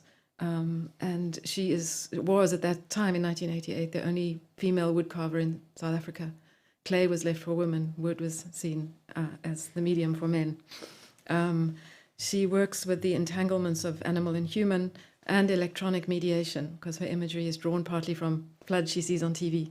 This series is called The Nuttall Floods of 1987. And their entanglement and codependency insert doubts, as Colin Richards has written, into any idea of a separation between the two. He draws us also to the volatility and violence of many of her depictions. Some of her sculptures depict intertwined human figures being swirled together in the muddy waters, with a crocodile that seems to hold the scene together.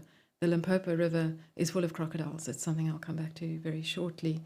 Her sculptures then are this conflation of dreams, of dream work, of driftwood, which drifts down the river, of Venda mythology, as she refers to it herself, and the carnage wrought by floods. She refers to these floods in 87. In 2022, July, These floods owing to the exacerbated effects of the El Nino weather systems struck again in what I'm pleased to say is the renamed province of KwaZulu-Natal. And these were the heaviest floods since records began. And so Southern Africa in July of last year experienced sort of devastating tropical cyclones and floods across Mozambique, Botswana, and the northern parts of South Africa. So that in KZN last year, a year's worth of rainfall fell in 2 days. Hundreds of people killed, 17 billion worth of infrastructural damage were inflicted. And of course, she uses the wood, as Frank Ledimo has observed, to collude with her medium, the tensions enhanced by the wood itself. This is another work by her, and this is the Mozambique flood in which a woman gave birth in a tree in a way that was sort of iconically presented on TV in South Africa. Living very closely to the village in which Noria Mabasa makes her work, and she does that still at the moment, and runs an art school, is the home of Mojaji, the rain queen of the Lobedu, who does not depend on her military might, but her capacity to control the rain in the kinds of thought processes that inhabit this area.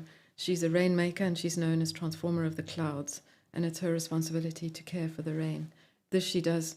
She cannot do without the agreement of her ancestors and with the help of seawater, black and white seashells kept in earthenware pots not far from the homestead of Noria Mabasa. And so, of course, what I want to draw in here, and it would be the potential critique I would offer of Coetzee's novel, is the non-secular uses of rain and water, multi-spirited waters, and how we need to draw those into our epistemologies. Judy Livingston, who's a social scientist, has remarked in her work on Botswana that knowledge of rainwater in this region is very deep, it's very long-standing, and it's very metaphysically expansive.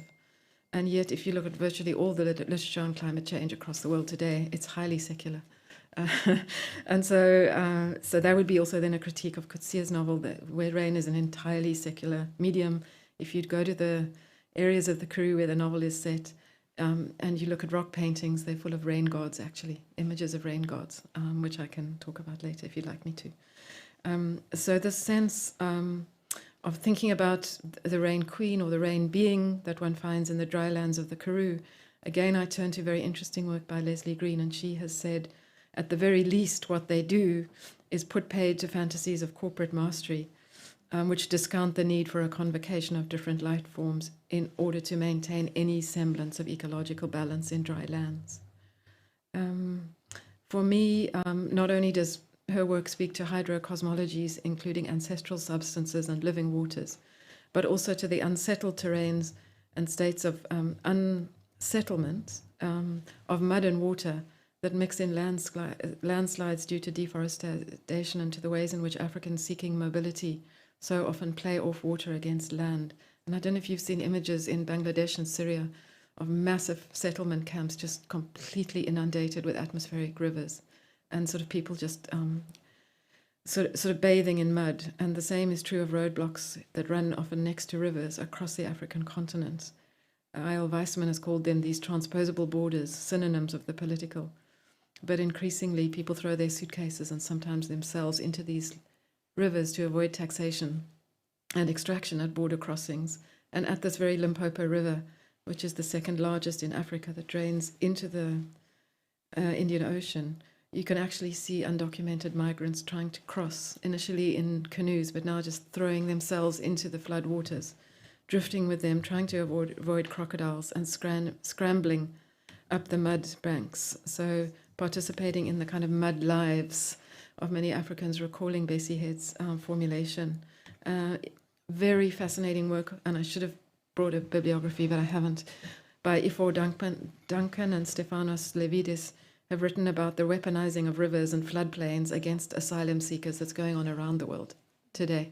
So that actually the deliberate releasing of water from dams and the intentional flooding of valleys or river borders in Bulgaria, Greece, Turkey.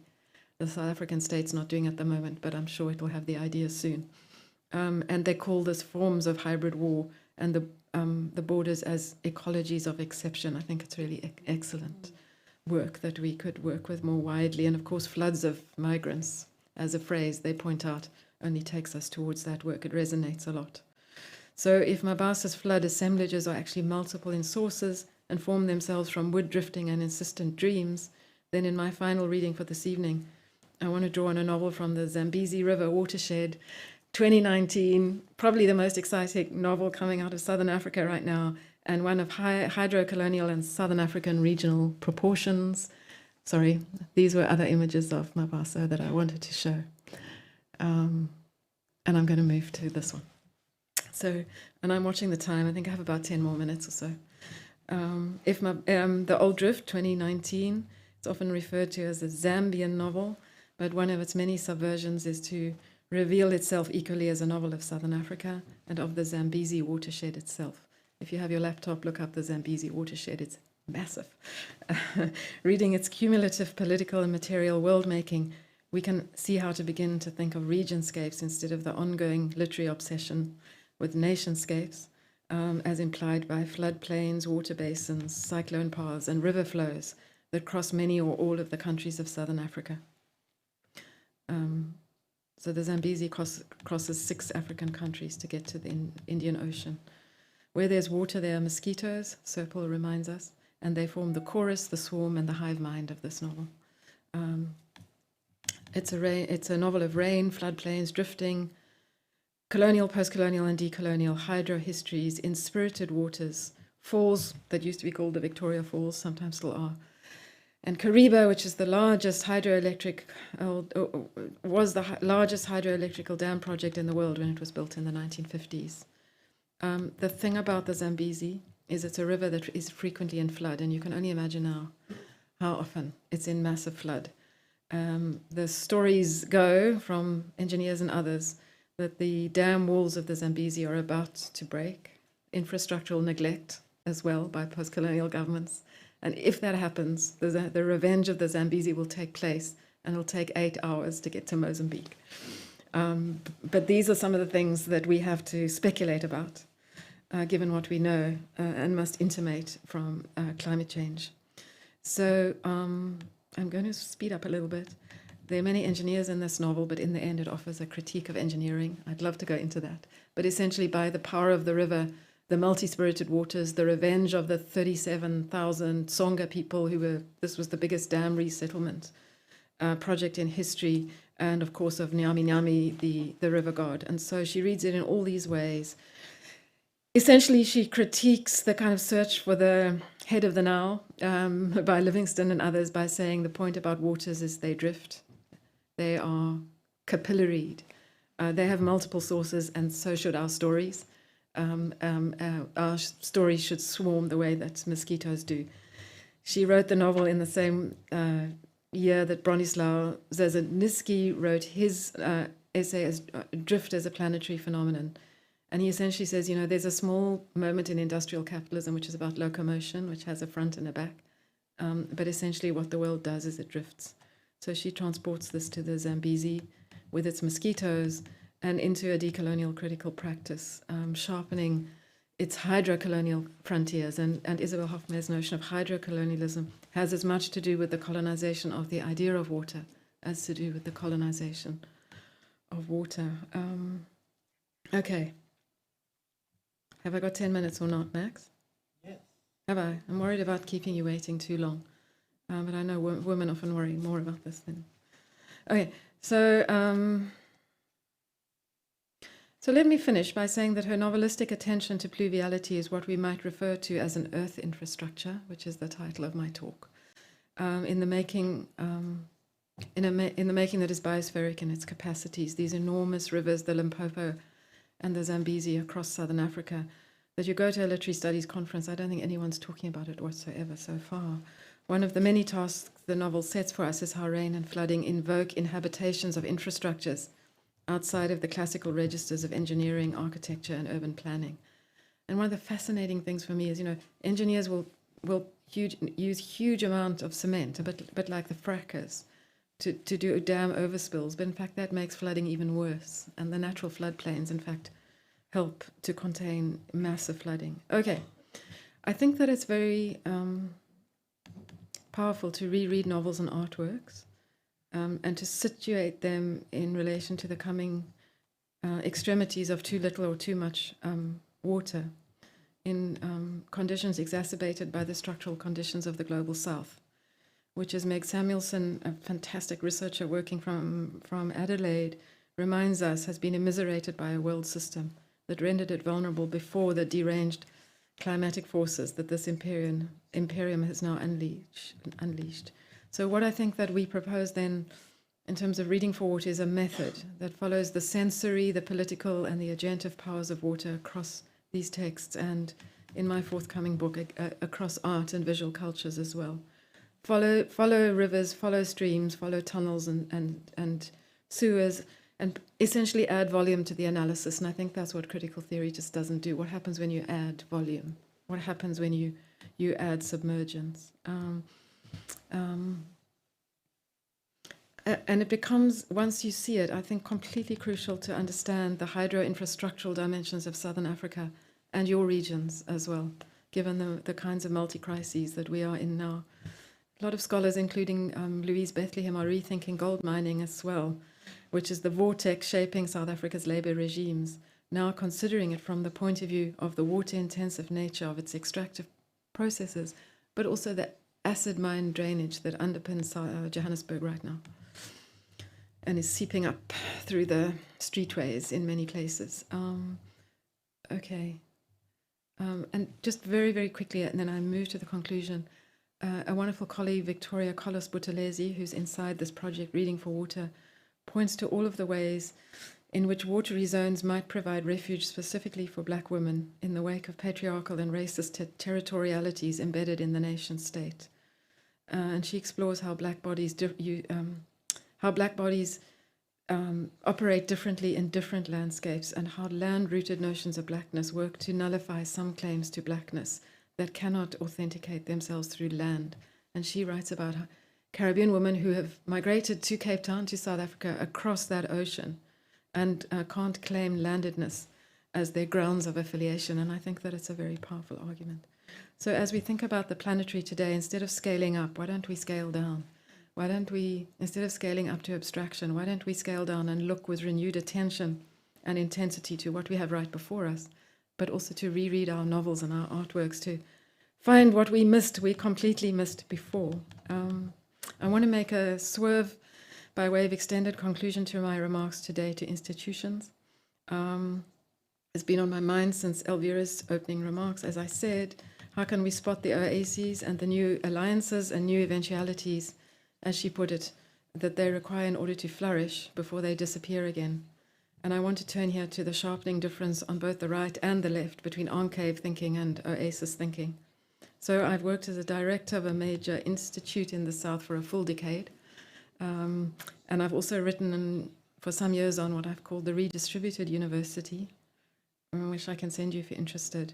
A university is not a museum, but some of the issues, I think, pertaining to decolonization and decolonizing institutions and oasis thinking, I think overlap. So trying to think about redistribution, we think about a theory of economic injustice, a theory of economic justice, but also a term, actually, if you look at the dictionary, that refers to the building of reciprocities within a collective. I just want to take 2 minutes to reflect on student struggles in 2016 and 2017 in South Africa, which have largely been co-opted by the North, but also very productively so, but with far more money, around decolonization, the new old status quo in universities, against symbolic injury via the ongoing colonialities of campuses, the names of building, outdated or injurious artworks on those campuses, untransformed curricula. And these were claims for greater belonging and sustained a sense, actually, of habitability and care against the logics of outsourcing of workers. One of the great triumphs was the insourcing of workers on these campuses, and offshoring and enclaving for black students and workers in particular. So gains have been made, more than in some universities in the North, I'm pleased to say. At least at Wits University, where I work, there are many more student bursaries, there's more student accommodation, there are renamed buildings, there are more diverse staff and some curriculum reform. But here's the thing. 5 years on, epistemic justice has been the hardest to sustain. placing epistemic questions at the heart of decoloniality has been called for, but much harder to do. And there's a very interesting new book that's just come out this year by Jonathan Janssen and Cyril Walters called The Decolonization of Knowledge. And here's how it asks the question: how does a radical idea, decolonization, make its way through an institution? And the first thing we need, and Elvira, I talk directly to you and to all of you here, is of course a theory of institutions. But also, I think that, so post-apartheid, there was structural change, but not a theory in that way. They also argue for the incredible settledness of the settled curriculum that is comfortably ensconced and of settler colonial origins. Sheltered in place is another phrase that they use. And they set about a road trip and an empirical study of South African universities to find out whether curriculum change has really happened. And it's happened very little because it runs into problems of academic autonomy. And institutional commitments can take the critique, but they dwindle when the pressure for change subsides, but also when current leadership changes, right? So if you track the complex path of a potentially radical curriculum idea, decolonization, through the university as an institution, what you get is enclave curricula.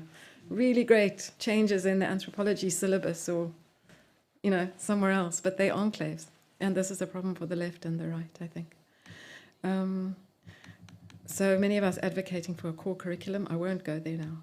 What they do advocate for is really strong bodies of Southern scholarship as being crucial to decolonization, not just the rhetorical, repetitive, rehearsed and remonstrative nature of some of the work that's come out, but really sustained good scholarship from the South. So I think that the project I've tried to describe today is really wanting to do that, to try to think about submerged histories and histories of submergence. So thank you very much.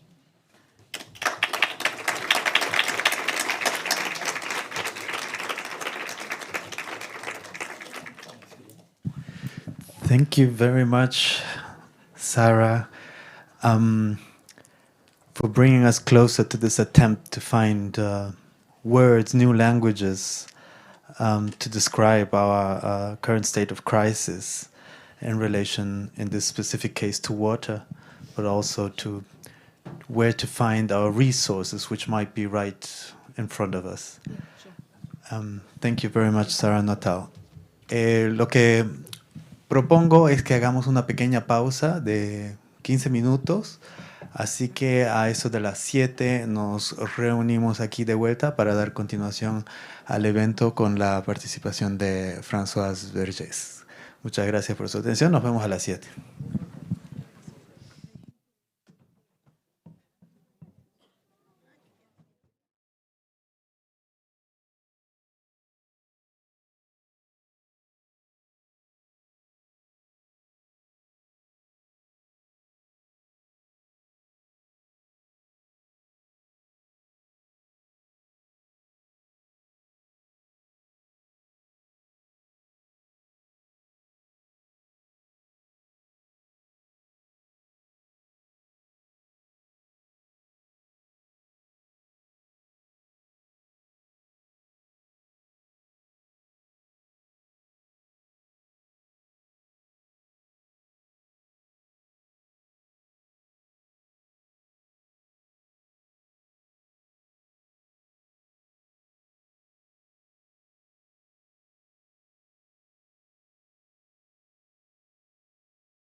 my presentation. Is that right? I don't know. No, it's not. Ah, Françoise Vergès. No, that's not me. This is what I sent, but they did what I don't know. I don't know. Did you find it? No.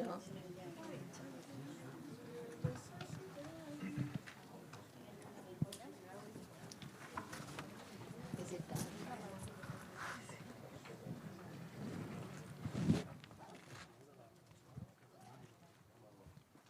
Is that? Is it done? So I click one after the other? I just click one after the other? Oh, I sent it. Okay, that's okay. That's okay. That's okay. I will. Don't do it. Entonces estén atentos a lo que ella les dice.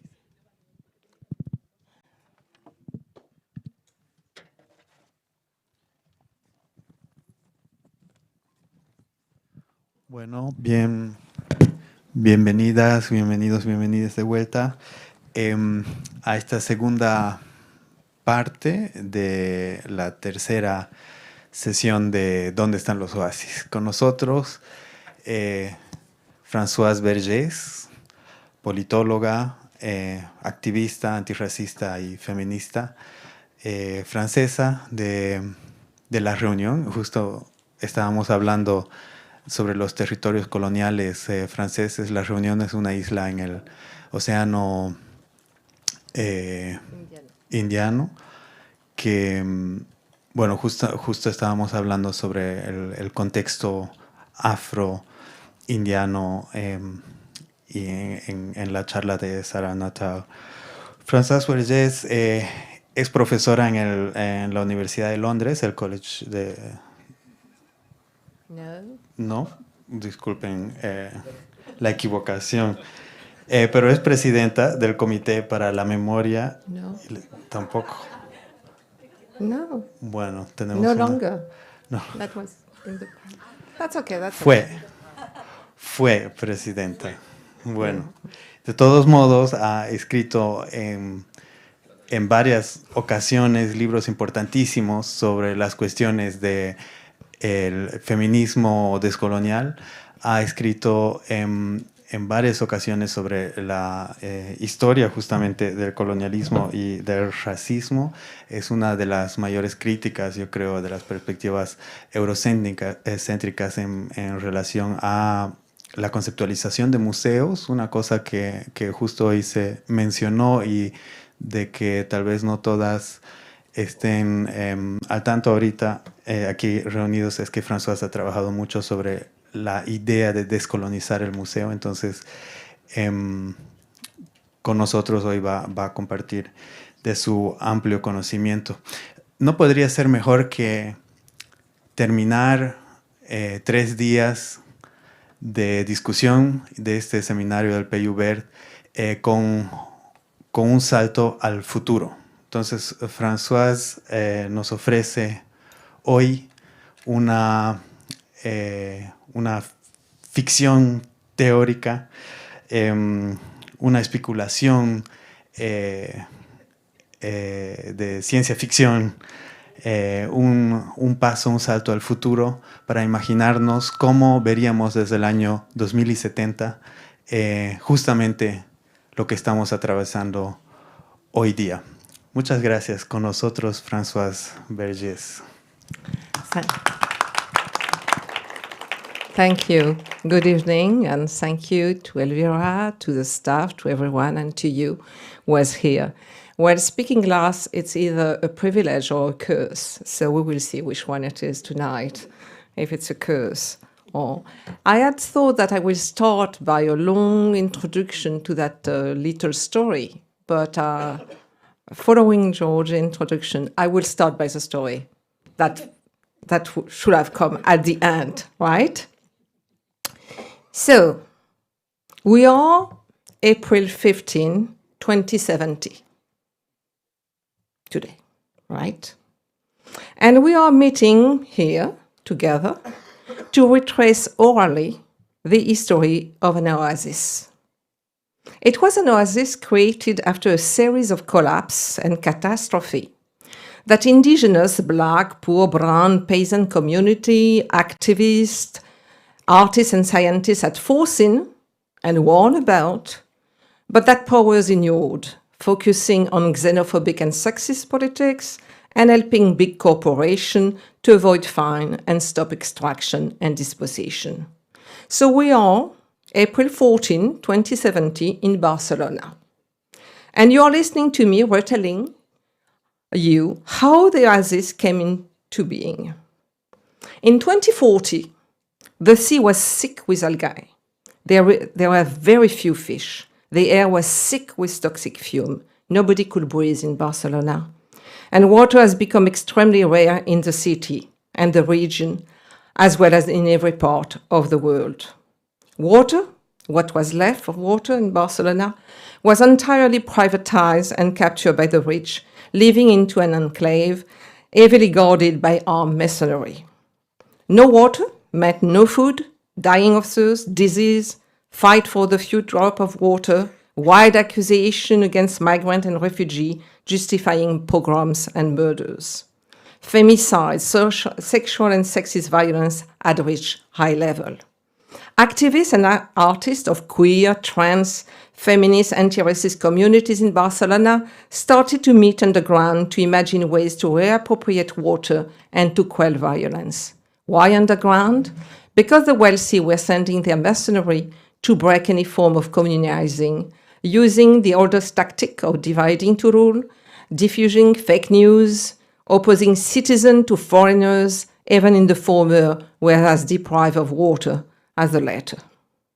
The people who met underground called themselves the Oasis Commune. The first member were a black queer woman, and I heard that she was in fact a descendant of Elvira.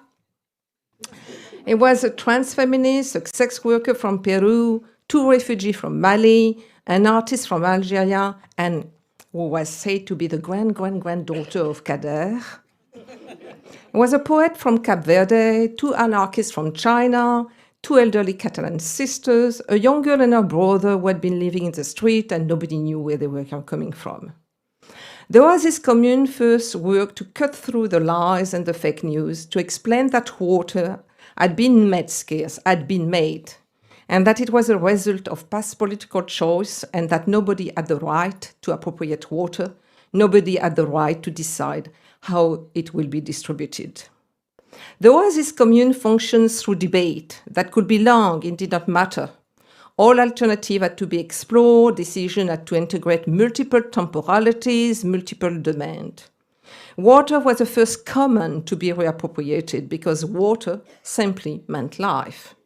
It will be managed collectively, and when the collective thought about it, the oasis spontaneously appeared as a model, hence the name. Black and Arab of the Oasis Commune explained what an oasis was.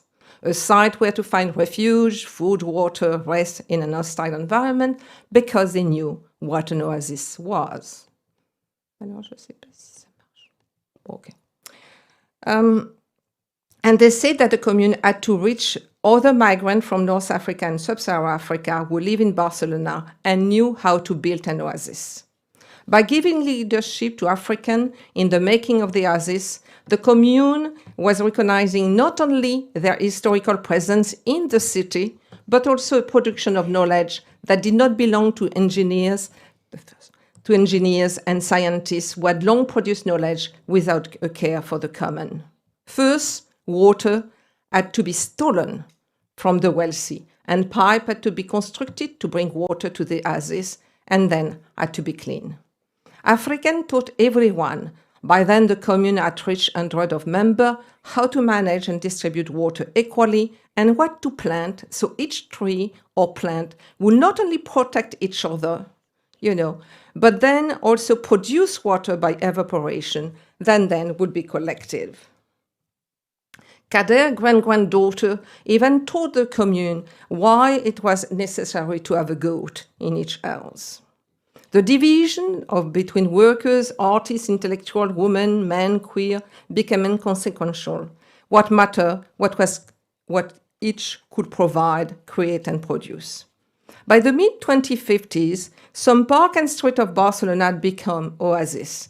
Green had come back in an environment that previously had been grey and brown, the color of dust. Butterflies, insects, and birds were seen and heard again and contributing to life. Everyone tended to the oasis.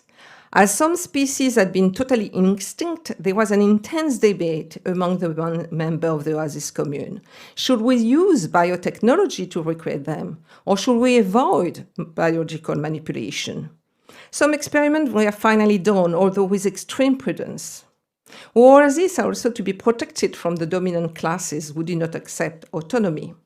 There was an intense debate also about cutting the source of water to the enclave of the rich, in mean, of course, provoking their deaths and the deaths of their families. Some were for cutting the pipe. These people were responsible for the collapse. Their ancestors had killed, maimed, occupied, enslaved, colonized. Did they really deserve to die? Would they ever change their ways? History had taught that the poor, the racialized, the oppressed could not and should not expect empathy or mercy from the enslaver, colonizer, or capitalist. Others thought that trying to build new ways of living and inhabiting the earth should not, in any case, use violence and murder. It was decided then that the source of water to the enclave should be restricted to the minimum necessary to survive, no more lawns, no more swimming pools. By the late 2050s, fewer and fewer people accepted to work in the enclave, whether at mercenary, domestic, cooks, nannies, sex workers, or secretaries. Even though they receive as salary a little amount of water, it was no longer enough. Working in the enclave was not fun. They also saw how people live in the oasis commune, and they were attracted by the way conflict were resolved, equality was constantly sought, people could choose their sexualities and genders without fear. Children were no longer born with respiratory disease, and femicide were practically inexistent. Prison had been abolished. In the 2060s, contacts were made with other oases, not only in the region but far away, to exchange practice, knowledge, technology, tools, news. Life was precarious and fragile, but it was life. So, as we are celebrating today, on April 14, 2070, the 30th anniversary of the Oasis Commune of Barcelona, what our issue, our problem? We certainly need to work further on the architecture today of library and art spaces. We have been so caught into building the oasis, and learned what to do and how to plan that we put this aside. But now we want to ask ourselves how to preserve knowledge and memory. Those who remember how libraries were built and are advocating to imagine a new architecture, less hierarchical, less imposing, more welcoming. Then there is a question of what and how to preserve. Should we follow the principle of the old world to preserve everything? And for creation, should we call it art? And what kind of school should we imagine? How music, painting, weaving, poetry, sculpture should be taught? I hand up my story with this question to be debated at the next assembly of the Oasis Commune. The meeting is now adjourned. Drinks and food have been prepared. Let's party.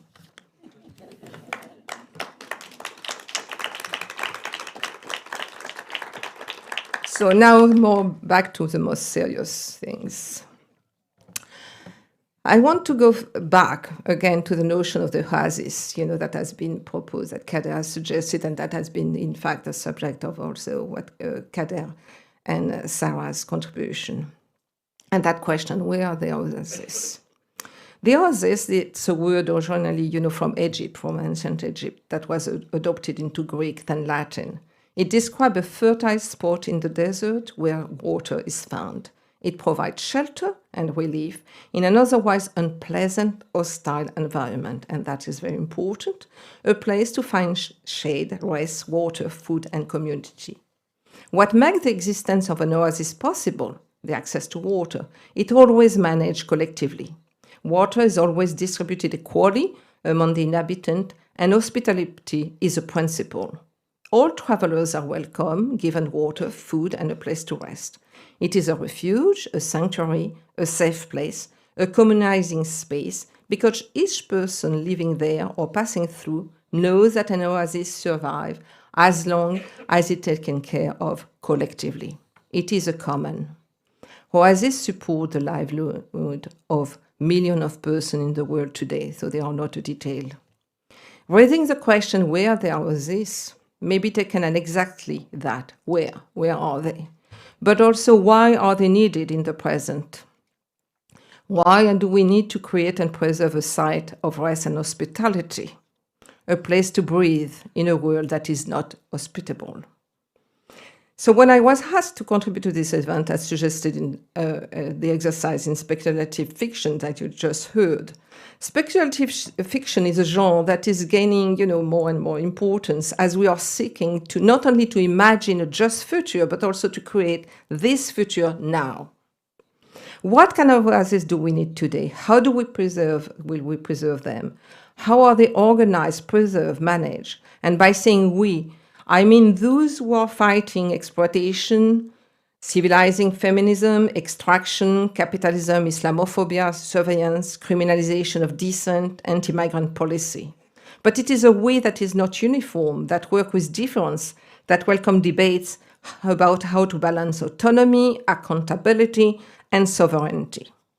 I have been interested in speculative fiction because I think that it is very important today to free our imagination in a world which offers many technology whose objective, as say, to enhance, to expand imagination, but are mostly about restricting imagination and about expanding the self. And Kader talked about that very well. It is not a neutral self.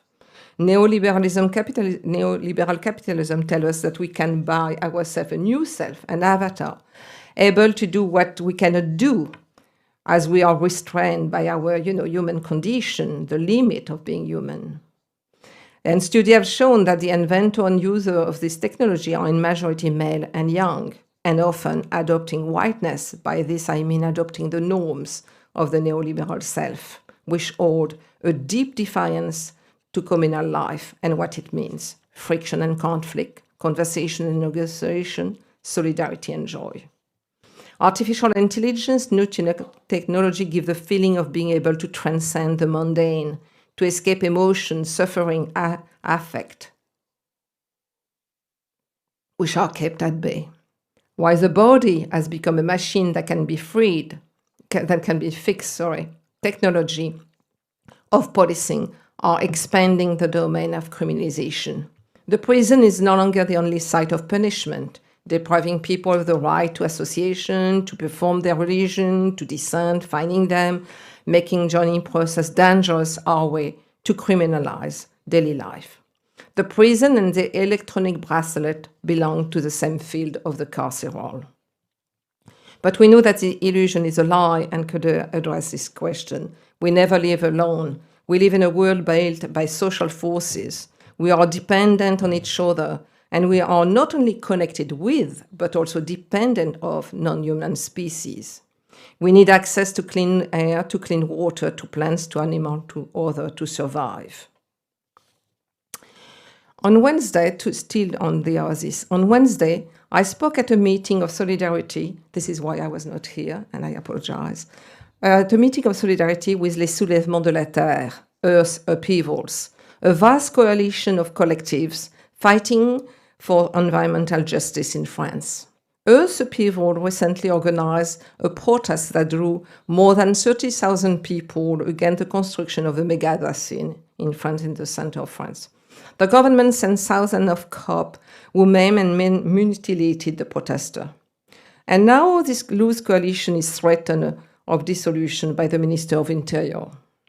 Earth Upheaval was born in a ZAD, a zone to defend, a form of organization that emerged in recent years, bringing together people opposed to a state or a private project that will inevitably damage the environment and the life of people.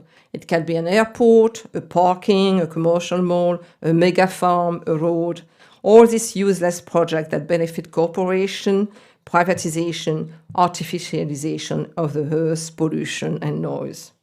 This form of organization insists on communal life, on bringing together nature and social organization, on connecting with peasant, marginalized group, queer and trans. That is a kind of oasis, the zone to defend. Another also example of an oasis that are created last summer at the Berlin Biennale, which was curated by Kader Attia and his team. I convened a workshop it's a workshop that was followed by a public performance. And it was, to explore a kind of oasis, refuge and sanctuaries. I presented the workshop that I call Building Refuge and Sanctuary, an anti-racist decolonial feminist practice, and I describe it thus. And this is still, about the necessity for oasis. So I quote the argument of that workshop. In recent years in Europe, the multiplication of what Frantz Fanon called zone of non-being, the site created by means of violence and overt dispossession, and where people are dehumanized, considered non-human, subhuman, are demonstrating a systemic and structural racialized violence against refugees. Thousands of African, Arab, and Asian refugees are hunted and attacked by the police, the army, the racists, the fascists, and the far right, forced to live in sub-freezing temperature and mud, to see their tent being destroyed, their food spoiled, their demand rejected. In November 2021, on the Belarus-Poland border, thousands of refugees from Syria, Afghanistan, and Africa were locked into a no man's land, and many died from frozen alive in the forest.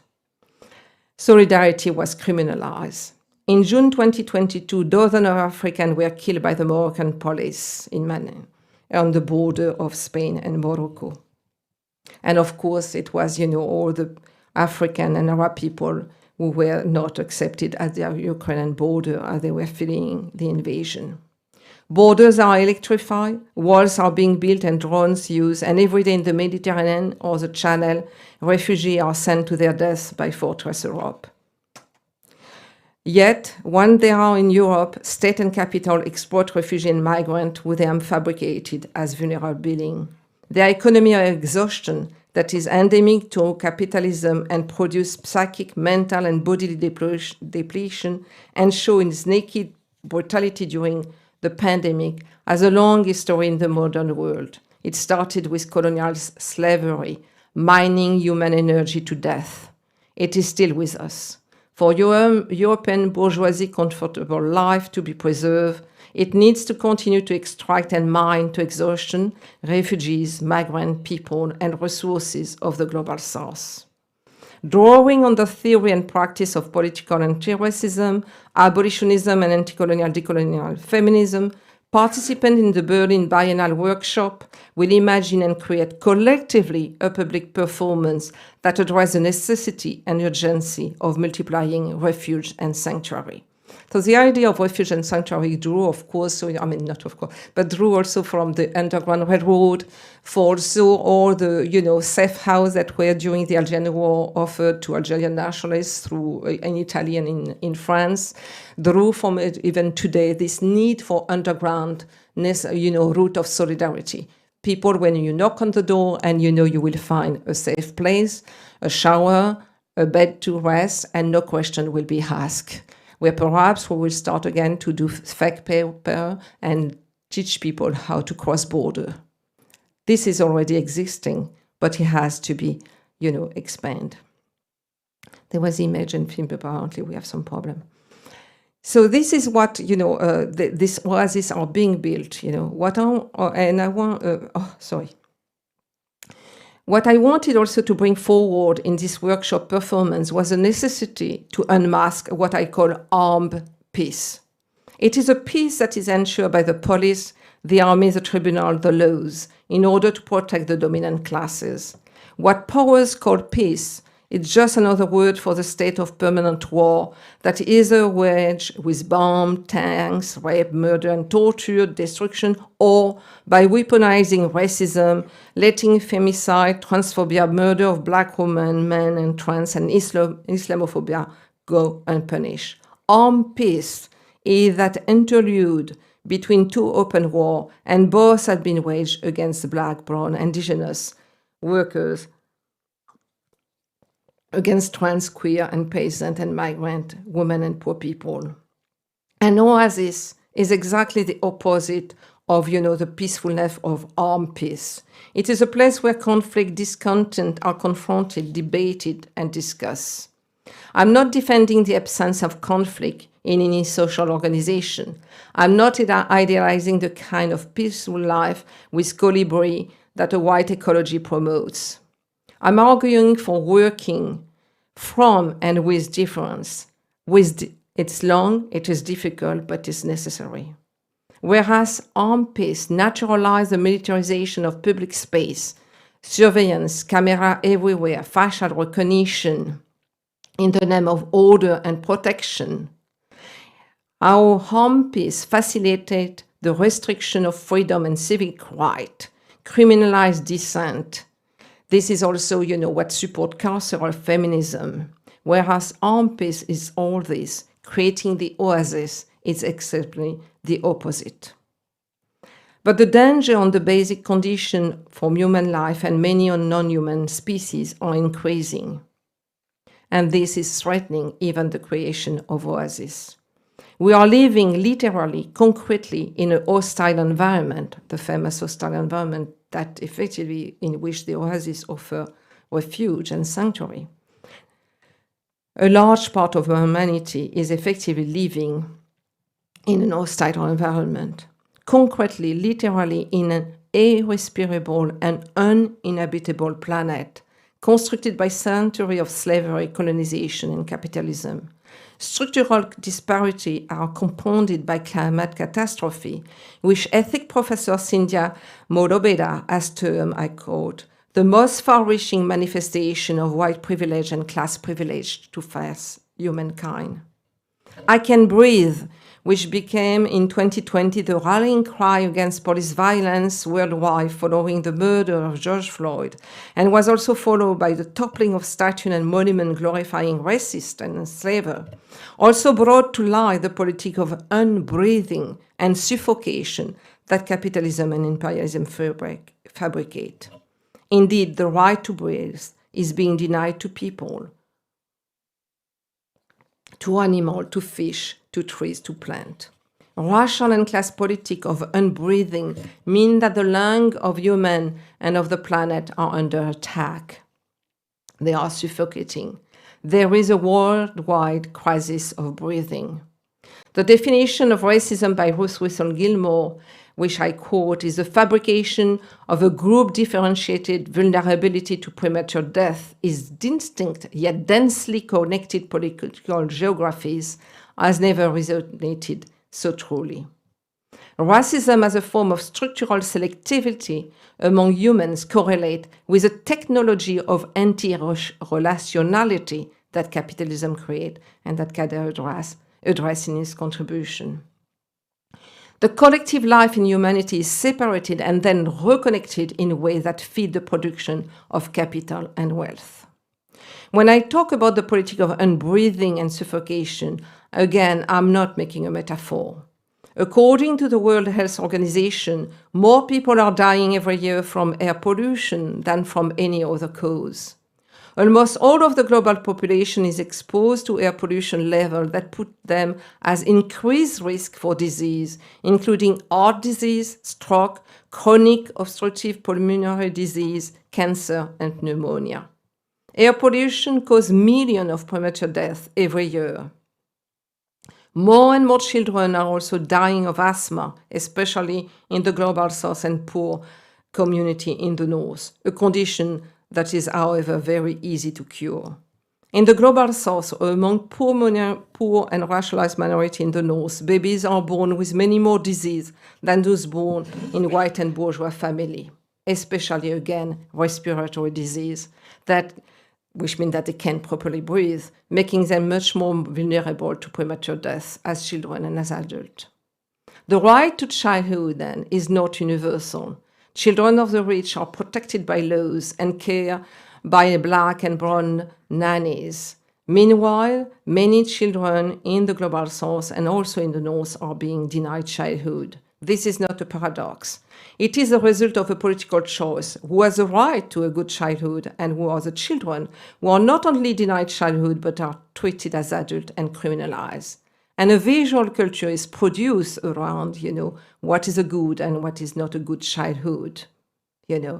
As we could even think how, young minors, are described in cities in Europe, as dangerous in the street, even threatening, of course, and scaring women, and how they are criminalized. Again, this image that Fanon discussed, but also other.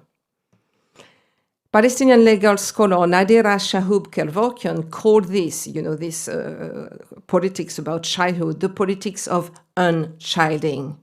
And I quote her, the understanding of children as politic capital in the hand of those in power. The political work of violence designed to create, direct, govern, transform, and construct, colonize or black, brown, indigenous, trans children as dangerous, racialize other, enabling their eviction from the realm of childhood itself. War makes atmosphere, Kali Rabbi has written, describing what army leave behind, polluted, contaminated land, water, air, and bodies. War ecology deeply affects against women, and particularly their wombs. Babies are born with birth defect, and we know in the south of Iraq today, a lot of children, women are, born with a defect, and there is a lot, premature birth and a lot of cancer. But this is also happening in Afghanistan, and is happening, it will happen in other places. I propose to call this prenatal death, by opposition what Orlando Patterson called natal death, but because when you were born slave, you were born with natural death. By which I mean the fact that before a child is born, she or he is already condemned to premature death. Its healthy development is threatened in the womb, in the very womb of the woman. I have, talk about what makes the planet irreparable for the many. And we could add to this notion of irreparable planet the irreparable atmosphere that a political regime can create. I cannot breathe, this is impossible, this is irreparable, and it has to do also with the political regime. But it is very important also to remind ourselves of all the concrete material consequences of centuries of dispossession, exploitation, and extraction that create an uninhabitable planet. So let me add this fact, and Sarah exposed some of them really very clearly previously. But the flood in Pakistan, which left 8 million people displaced, 8 million people displaced. 400,000 pregnant women were homeless without any access to medical resources. State-sponsored racist and sexist violence against Black girls and women are informed health outcome for centuries. Chronic exposure, for instance, to cortisol can take a toll on the body, increasing the risk of hypertension, diabetes, anxiety, and other ailments. Rates of diabetes, malnutrition, and asthma are disproportionately high in the Black communities due to the compounding forces of bad food, poverty, stress, and exposure to pollutants. Women, trans children are 14 times more likely to die during a disaster. For every affected woman and girl, but especially for pregnant women, the lack of toilet and cleaning facility is a major source of distress. For male survival of earthquake, flood, and fire, find it difficult to ask for sanitary pads. There is an assumption that within the broader picture of devastation of destruction, such matters are a trivial concern. LGBTQE community find the aftermath of catastrophe extremely hard. Sexual harassment and violence are a growing threat for many who remain vulnerable in homophobic and transphobic environment. Pollutants, which are known are forever chemical because they never break. They never break down in the environment. Build up also in the body and may be toxic, and they have been found at high level in many sites around the planet. The fire in Australia in 2020 killed or harmed 3 billion animals. It has been called one of the worst wildlife disasters in modern history.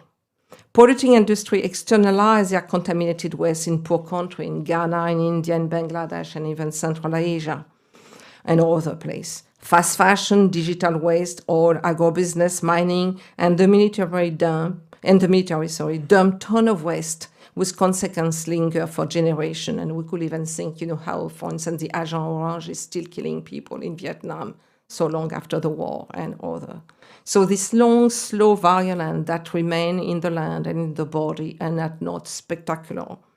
Military training areas cover 6% of the Earth's land, and we should add to that the land, but also all the military base, maritime military base, to get a better view of the occupation of the planet as a military training field. These zones are said by the military to be natural reserve, site of nature conservation and preservation. The imperialist army become then the protector of nature. But what precedes this occupation is hidden: the weapon industry, the training of men and women into machines to rape, maim, and kill, the high degree of contamination and pollution, the fabrication of weapons, and their use create, and what, of course, follows. The civilian then become a threat to this natural reserve. The military industry, which is an economy of waste, waste of the huge amount of energy it needs to be fabricated and run. We know that the US Army is one of the major, user of oil, consumer of oil. It leaves behind wasted land and wasted bodies. It has no social value whatsoever. It feeds a masculinity that is educated to rape, to kill, and to maim.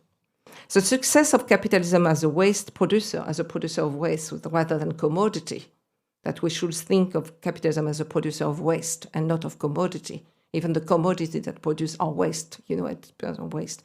And in a way, for instance, the waste of mind or spirit that Kader addressed in his contribution could be, think about. The success of capitalism as waste producer is measured by the capacity to make the white world clean, to externalize wealth, waste, and to militarize land and sea. State we know deliberately dump garbage in poor neighborhood and build dumping ground near them. Imperialist army deliberately dump its toxic waste in countries they invade or occupy. The relation between colonization, racism, and creating polluted, contaminated space is historical and has produced this irreparable and uninhabitable planet for the many. That cartography that retraces our unbreathing and uninhabitable planet is being fabricated, must be done in more precise way that I have done tonight. And its multi-temporality has been also to be, bring to light. And how the economy of waste and dumping exacerbate suffocation. Yesterday, George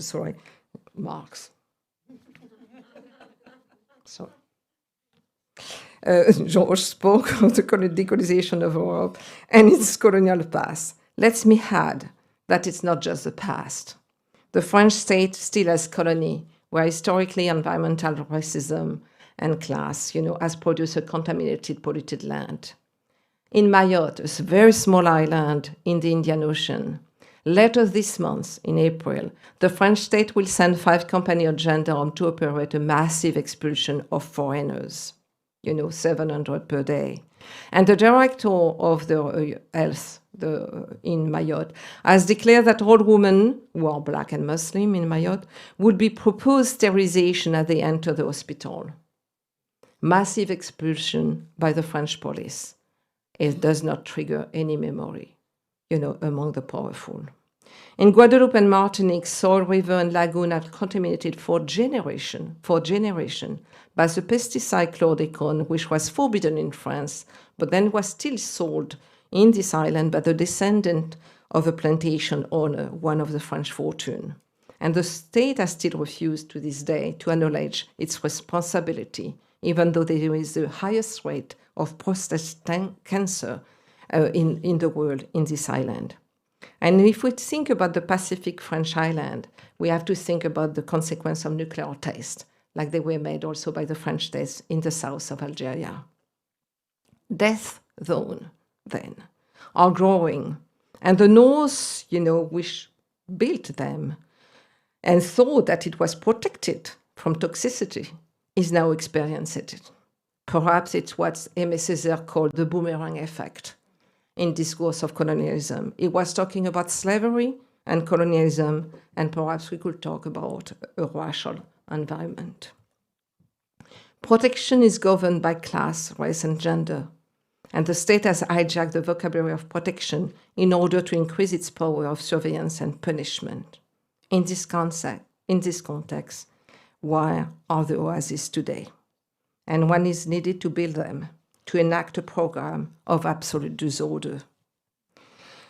Oases can be found in bookstores, where you can find, books that will educate us. In refuge for migrant and refugee, in the zone to defend, in some small place in university, in the collective that domestic women fighting against social violence are doing, in the corner, a small corner of a museum, in peasant, indigenous collective, in queer and trans anti-racist collective, in small, sometimes temporary form of organization, everywhere where armed peace is being challenged. They may be fragile, precarious, but they build, root and path against, the miraculous arm, again, to borrow from Aimé Césaire, the miraculous arm against, the army that destroy.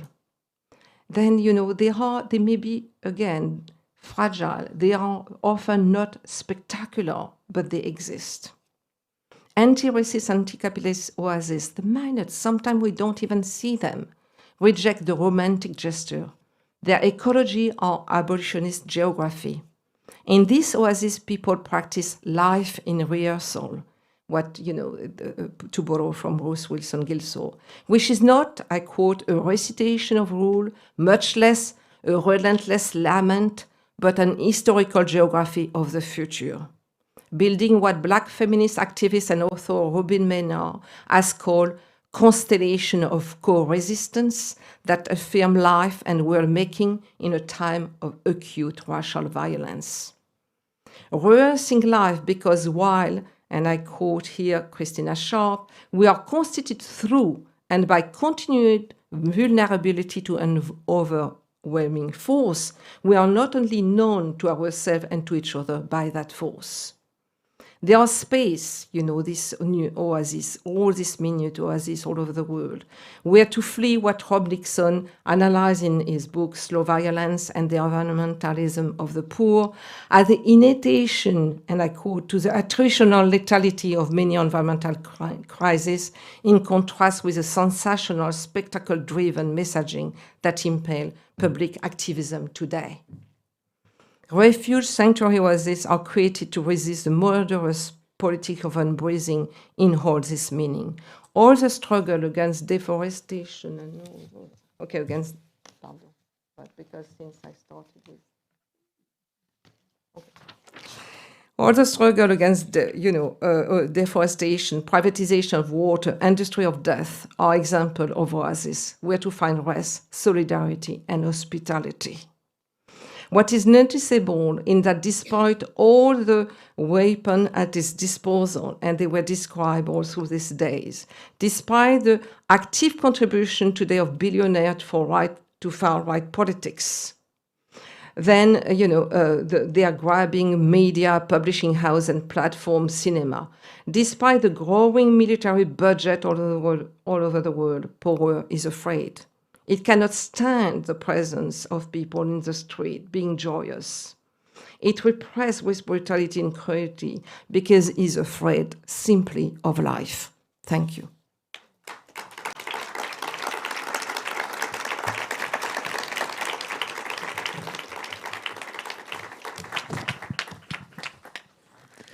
Thank you very much. Muchas gracias, Françoise Vergès.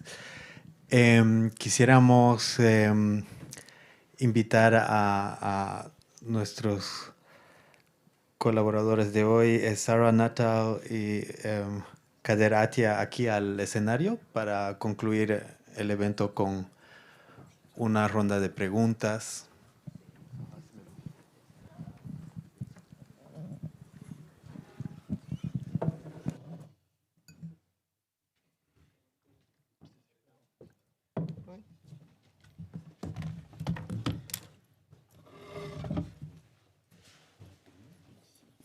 Oui.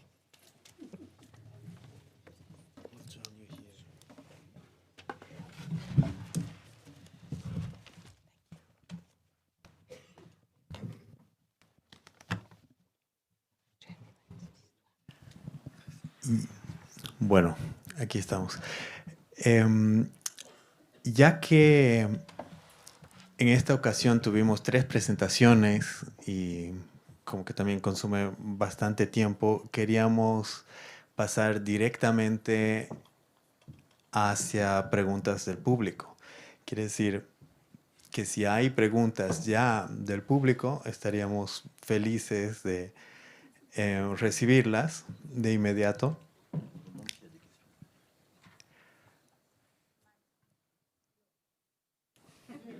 Aquí tenemos una pregunta y en el mejor de los casos lo que vamos a hacer por cuestiones de tiempo también, porque 3 presentaciones, pues una pausa,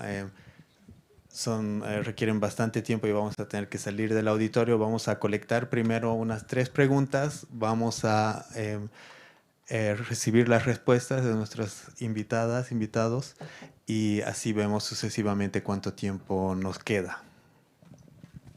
Bueno, hola, ¿qué tal? Bueno, en realidad es más dirigido a Kader específicamente, o a todos en realidad, si es posible, y que tiene que ver justamente con esta pregunta que el primer día planteó la compañera, ¿no?, sobre el tema de las tecnologías, pero también como la necesidad de replantear como esa mirada un poco, pienso yo, ¿no?, un poco como de imposibilidad respecto al tema de la tecnología digital, ¿no? Estaba pensando en propuestas o intentos, digamos, al principio de los 2000. Yo hice parte de la red de Indimedia global, que fue ese momento, de todas maneras, evidentemente, con un sistema global de red muy distinta a la que conocemos ahora, pero en ese tiempo también parecía imposible, digamos, el tema de lo digital. Y sin embargo, esa red funcionó, fue un impulso de agarrar esa materialidad, digamos, sistémica, ¿no?, y convertida en red, en algo que parecía imposible, digamos, sobre todo para las formas de resistencia en las cuales habitábamos, ¿no?, desde las izquierdas. Y claro, evidentemente la criminalización de esa experiencia como Indimedia fue calificado, digamos, en muchos territorios como organizaciones terroristas, ¿no?, perseguidos materialmente hablando, pero sin embargo existió esa posibilidad. Entonces, tú hablabas, Kader, sobre el tema de la legalidad, ¿no?, de tomar la legalidad.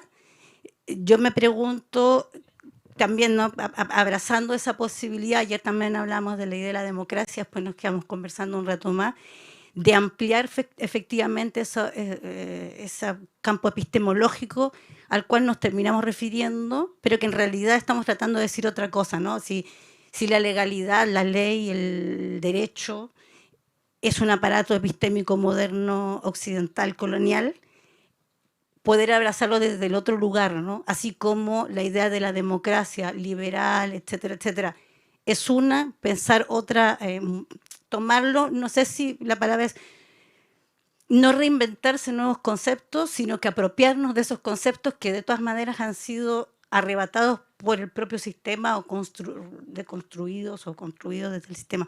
Entonces pensaba justamente esa idea de la legalidad, ¿no? Porque claro, cuando uno lo escucha al principio dice, claro, pero la legalidad está en manos de las grandes transnacionales, de las redes, hoy día que son, digamos, el poder de lo digital está no solamente en las transnacionales económicas, sino que como la que rige, digamos, la disposición legal de ellos son los estados finalmente. Entonces la pregunta era cómo piensas eso, ¿no? Como de pensar la legalidad desde otro lugar, hablando justamente esto de las tecnologías y lo digital, porque creo que nos quedamos siempre en esta respuesta a lo digital desde lo negativo, cuando en realidad habría que dar un paso más allá, que es muy difícil y muy complejo. Gente que lo ha intentado está presa, casi de por vida, ¿no? O corre riesgo. Cómo abrazarlo y dar vuelta justamente en ese campo epistémico en el cual estamos un poco como apretados ahora, ¿no? Sí. Muchas gracias, Nancy, por esa pregunta. Hay otras preguntas ahí atrás. Achille.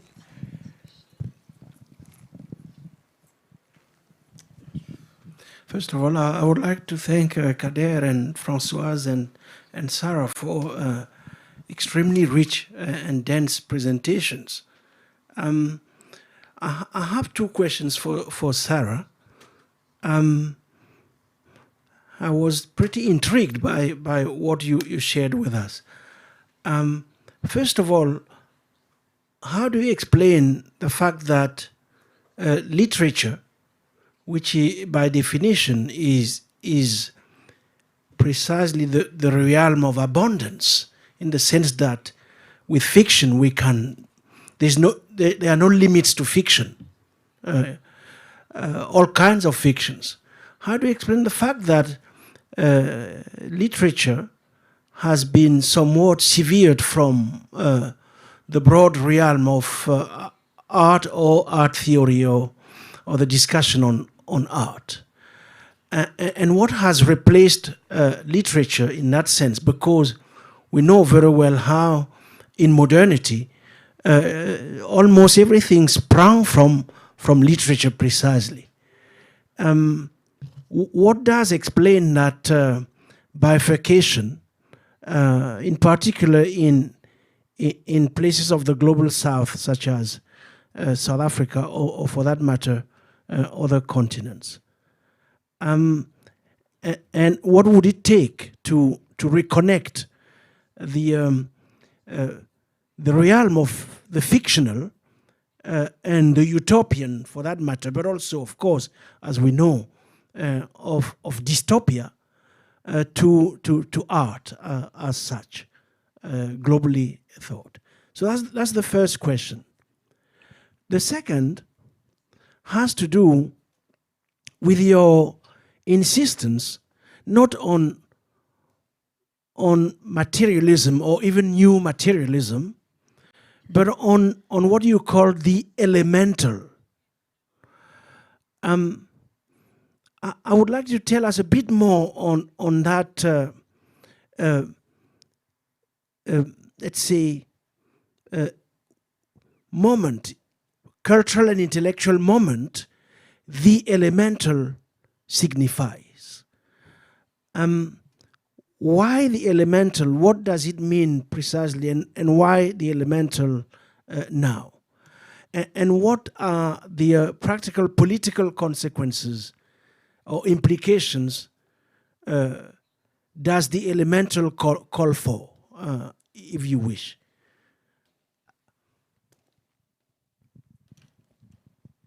Muchas gracias, Achille, por la pregunta. Vamos a ver si hay otra pregunta aquí. Fernanda, otra pregunta y después comenzamos con una pequeña vuelta de respuestas.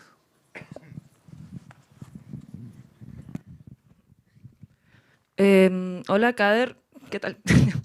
Tenía una pregunta respecto al concepto de censura en lo que estás planteando, porque siento que de alguna manera cuando hablas de esta personalización del algoritmo, me da la impresión de que es una especie de antesala también al concepto de censura, pensando que la censura igual en aspectos muy generales tiene estos ejercicios de ocultar, falsificar, distorsionar, suprimir o desplazar información. Entonces, para que eso ocurra existe, o sea, la información o el contenido tiene que llegar al marco de censura, de alguna manera.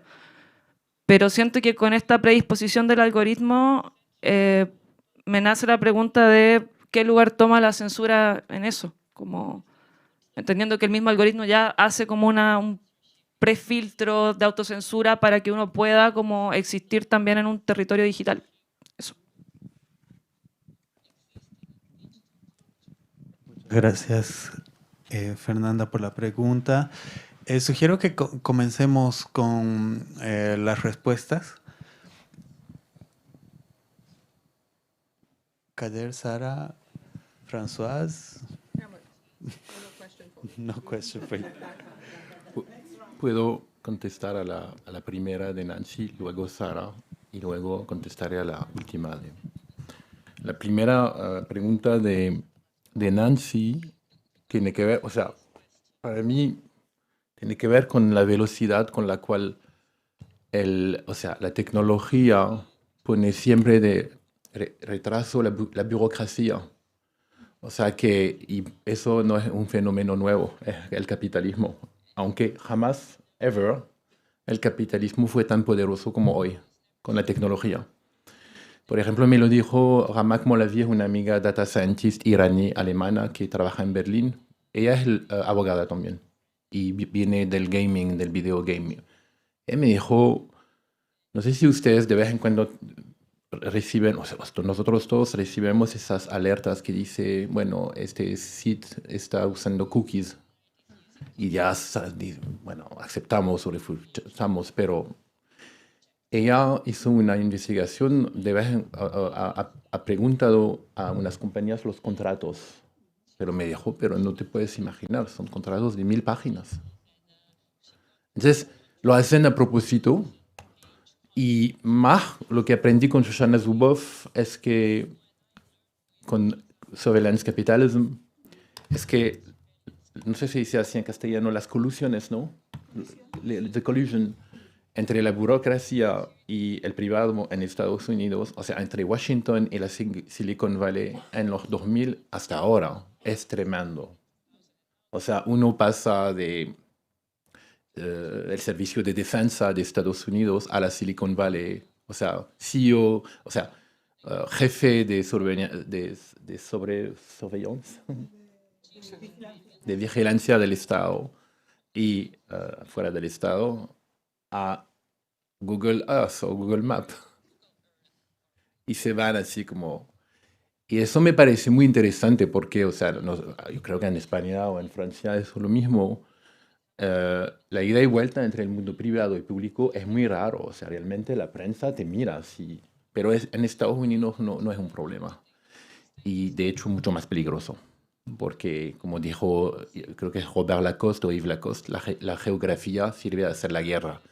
Entonces, para Zuboff y Annie Lebrun también, ella lo dijo muy bien, es increíble de ver cómo, no sé si se tienen cuenta, o sea, he mostrado mapas hoy, pero como hemos pasado de un mundo en el cual las mapas eran de dominio público al privado. O sea, el mundo está mapeando y no hubo ninguna ley, nada. Se pasó así como del mundo, del dominio público al privado. Porque, por supuesto que cada vez que usamos esas Google Earth, Google Maps, esos planes, etc., los algoritmos nos están así como colectando todos los datos, o sea, los movimientos, etc. Entonces, para mí, para preguntar a tu pregunta, que me parece también, yo de vez en cuando me da miedo, porque de hecho sí, pensar que la individuación colectiva sería trabajar en el hecho de hacernos pasar del estado de facto al estado de derecho, o sea, trabajando juntos a inventar leyes. Ahora voy a acercarme de mi amigo aquí, o sea, porque con las elecciones podemos trabajar a las leyes, normalmente. Y, ¿sabes? Ves que la causa no está tan perdida. Y, de hecho, sí, creo también todavía a las herramientas de la democracia. Aunque tenemos que estar vigilantes con el poder del capitalismo tecnológico, del tecnoliberalismo hoy, que realmente soltea ese proceso democrático. Particularmente Estados Unidos es un laboratorio interesante. La democracia ahí no es representada. Entonces, es un ejemplo realmente de lo peor que podría ser. Pero para mí, tuve esa idea y te invito, si quieres investigarla, en el libro de Bernard Stiegler, La sociedad automática, en el cual dice que la sociedad griega pasó del mundo antiguo a un mundo moderno, haciendo que, o sea, como toda sociedad, que el estado de facto, o sea, no sé cómo, el état de fait, pasa a un estado de ley, de derecho, para que la sociedad evolucione. Eso es lo que creó y bueno, tenemos que hacerlo juntos. Bueno, a Sara ahora.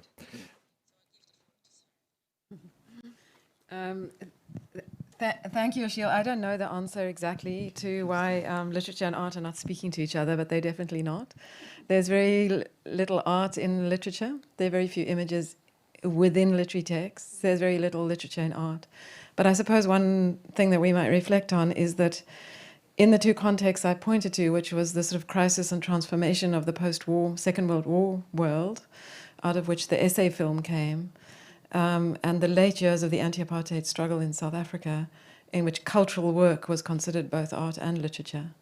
In both of those contexts, the internet wasn't operational, and it seems to me that it may well be that the abundance of literature has been put increasingly aside. I'm not exactly sure, but it's a call and a manifesto for a museum to hold an exhibition on the literary in art and the art in literature, but also the capacity for something that you've read to help you think about an image and something that you've seen to help you think about what you want to write. I don't know why it's gone out the window. And the question of the elemental is a larger question, and one that I think we figuring our way through, and I'd like to hear what Françoise thinks about it, actually. But it seems to me two moves are interesting about embracing the elemental at this point, and that is that we read our concepts in relation to the infrastructures, the earth infrastructures that support them. And if that's happening in oceanic studies, and a little bit in literary studies, why not do that with political concepts as well? What happens when you submerge a particular concept in water, or you run it through air and atmosphere, pollution and toxicity? What happens to the concept? It's a really fantastic way of trying to think. It's completely different. But if you subject the concepts of political theory to their atmospheres and their dryness or their wetness, what happens to them? There is some work emerging on that. And the second one would be to take the abundance of literature, as you termed it, to intervene in our understanding of the water cycle or the hydrological cycle and produce its narratives outside of social sciences and climate science.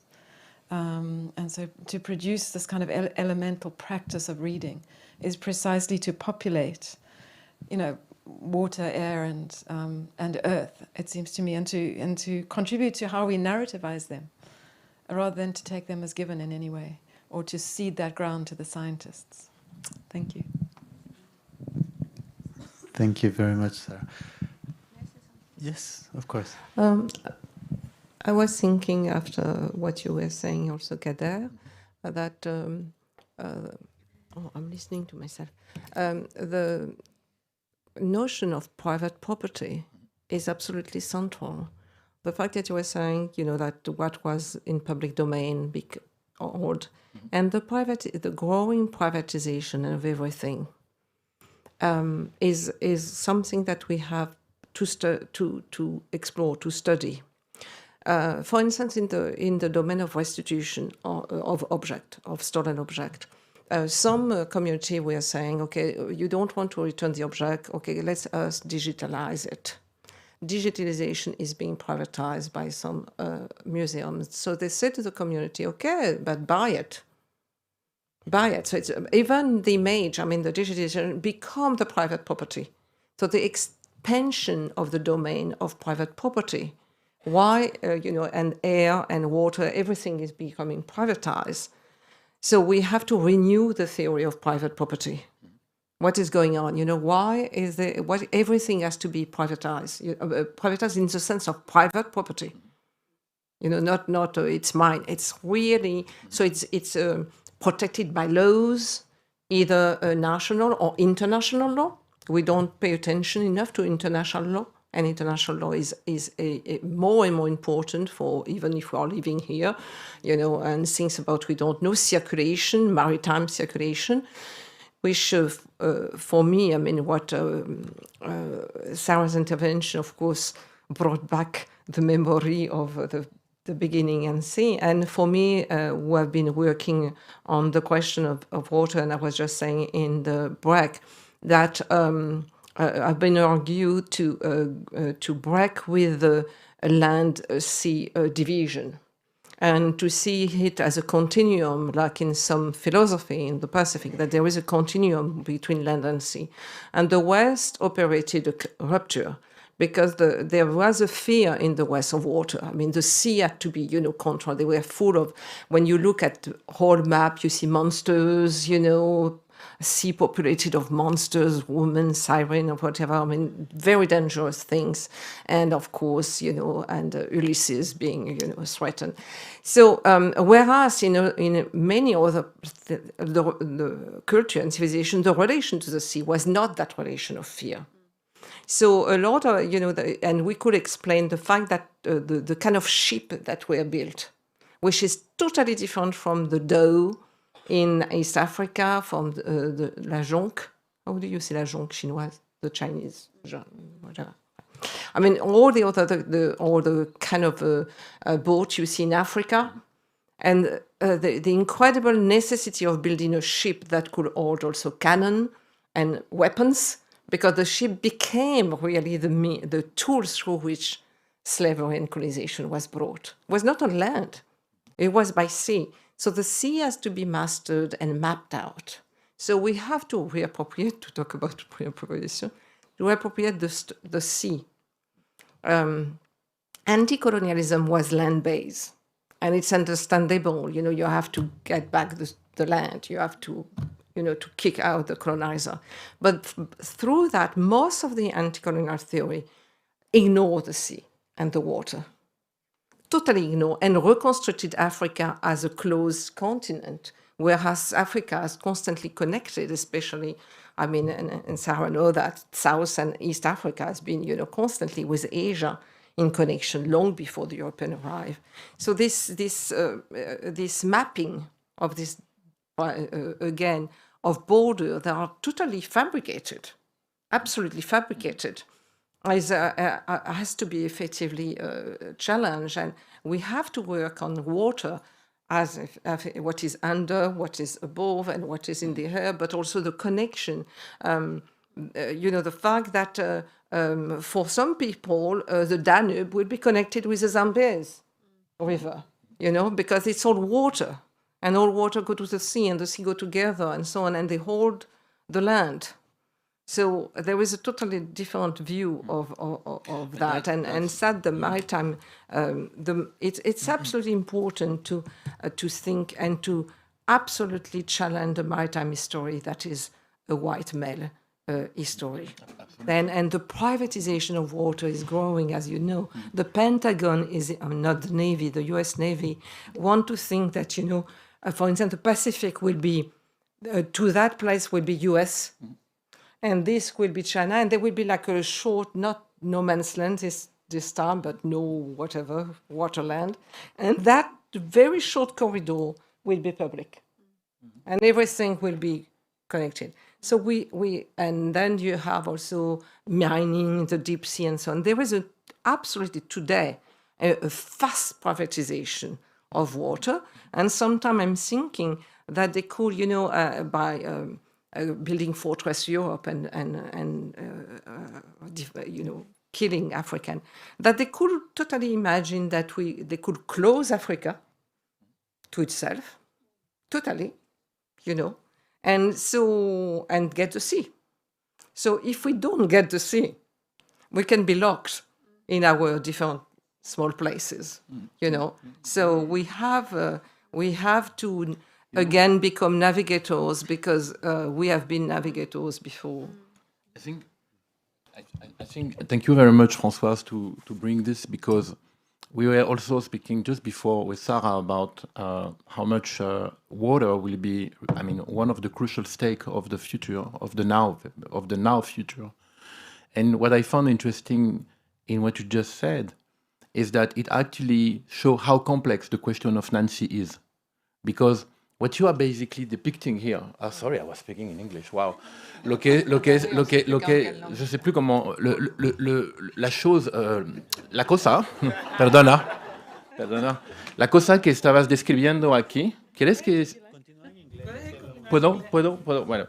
The thing that you were... Muchas gracias. The thing that you were depicting now, I think it's very interesting and important due to the question of... the complexity of the question of Nancy and what Max has raised recently in his presentation, is that on the one hand, we know that the law have been used for the colonization of the world by capitalism using its political arm, which is colonialism and slavery, and racialization of the others.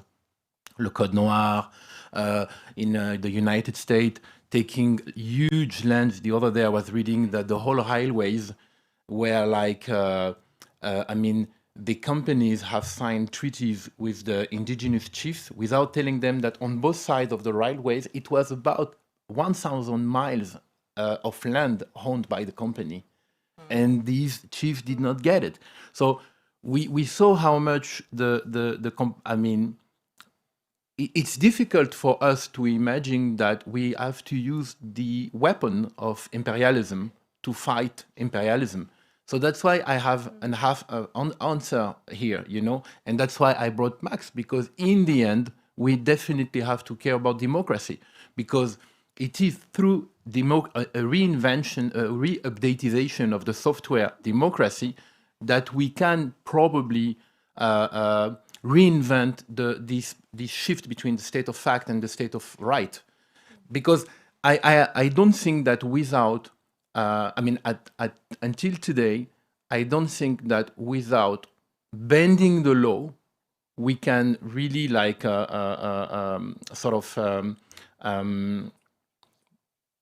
gather as the largest possible consciousness within the population of what is not visible, what not tangible. Because the crucial stake, what you just described, Françoise, is that, back in time, water was not in mineral bottle. Water, it was, there was not, you did not have to buy it. And slowly the privatization of this, what I call also another public domain, for me is very much parallel to the privatization of the unconsciousness. And of this, to answer the other question on algorithm and censorship, I think maybe you wanted to say something right now. Yeah, go ahead. No, the question of the law, it's because it's liberal law. Mm-hmm. Liberal law has been used, and we know that the colonizers have said all men, are created equal. Then we are. Okay, then we are. And then, oh, no, not you. And so, this is what, Haitian revolution, okay? So the fact that liberal law is turned against itself, the point is that today there are more and more these liberal laws that are restrained. Mm-hmm.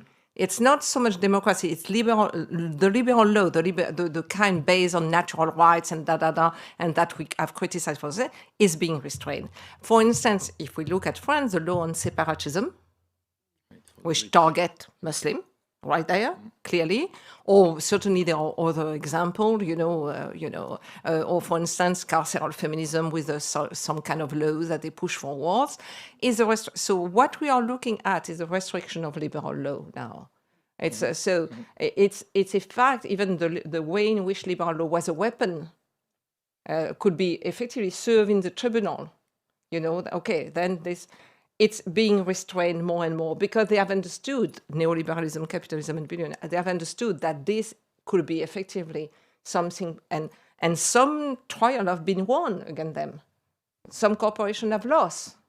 They have been forced to pay reparation or to what. So this is becoming. They have understood that law was very important for them, and law can be turned. Liberal law can be turned. So they are pushing for, I don't know how to call them, illiberal laws or whatever, I don't know how to call them, but for laws that restrict. And to a certain extent, to go back to what you say, we are in the position of defending liberal laws as a tactic. As a tactic, yeah. That's the risk. And that's why I think the question was. Then you have this, I wish I could answer to this also, because it touched me so much when you speak about separatism in French. they have separated the Muslim from the society, and 20, 30 years after, they said, you guys are separatists. You isolate yourself. I mean, no, this is what we call the banlieue. So the answering, I would say, even more interesting question because of the complexity of it, and also how global it is, this question of censorship and algorithm.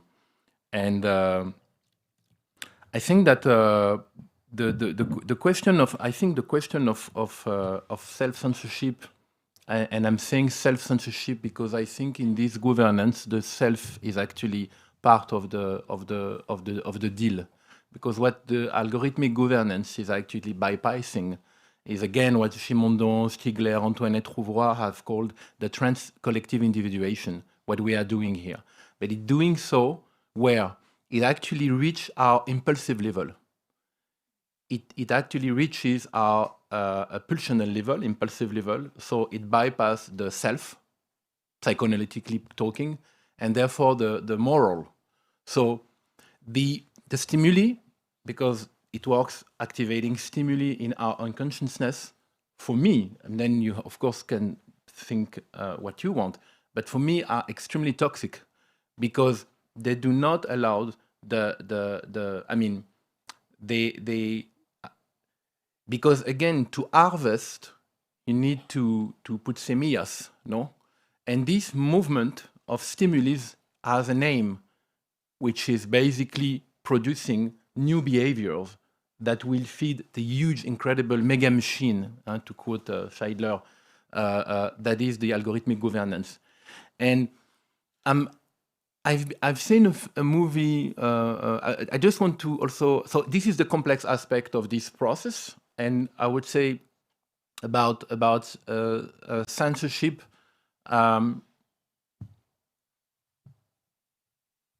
there's one thing that at some point in peace stopped me to answer completely to your question. It's a film I saw, it's called The Cleaners. It was made in Filipinas, about people who are moderators of Facebook. And you see really like what these people have to censor. And there are interviews with them, and they are like, really like, they are destroyed, basically. So when I met the directors in Berlin, and one of them told me, you know that here in Berlin, there are moderators. I mean, Facebook is not, I mean, even Twitter, they're not working only with algorithms. They work with human people.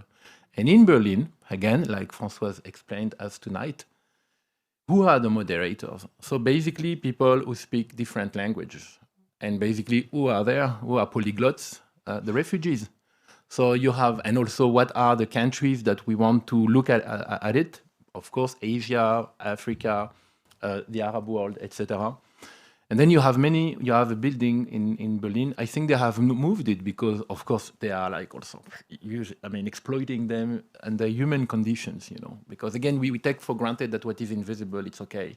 People are destroyed because they are watching beheading things, rapes, pedophilia. And so we back again here to answer your question. Or maybe I'm not answering, but I think it's an important point to show how much capitalism is what Françoise described, not producing goods, but waste, garbage. Is actually not even producing, is creating garbage. Is actually destroying. And that's why, for me, there is the legislative, the law aspect, but there is also the ethical one, definitely. The economy, we need to struggle against this governance from different fields of researchers. We cannot be only lawyers or philosophers, or I don't think data scientists, because they are too close to this. I think we need some distances with technology to understand how it is actually twisting us and our individuation. So thank you very much for the question. I'm not sure I answer probably, but I really wanted to mention this. The Cleaner, a film you should really see. It's very interesting. And to understand that they are not only algorithms who censor, and the fact that this trans-individuation actually bypass the consciousness, basically, and go directly to the impulsive level of the subject that is not filtered, let's say, by the moral, the self. Thank you, Kader. I think we've... okay, we'll just take more questions. We still have a bit of time. I would say we collect another 3 questions and then we wrap up. So we had Thais here, 1 question, 2 questions. Is there another question? One on water. I think there was a question on water, no? Yes, okay. We have 3 questions, please. Aquí en la segunda fila, por favor. Tercera.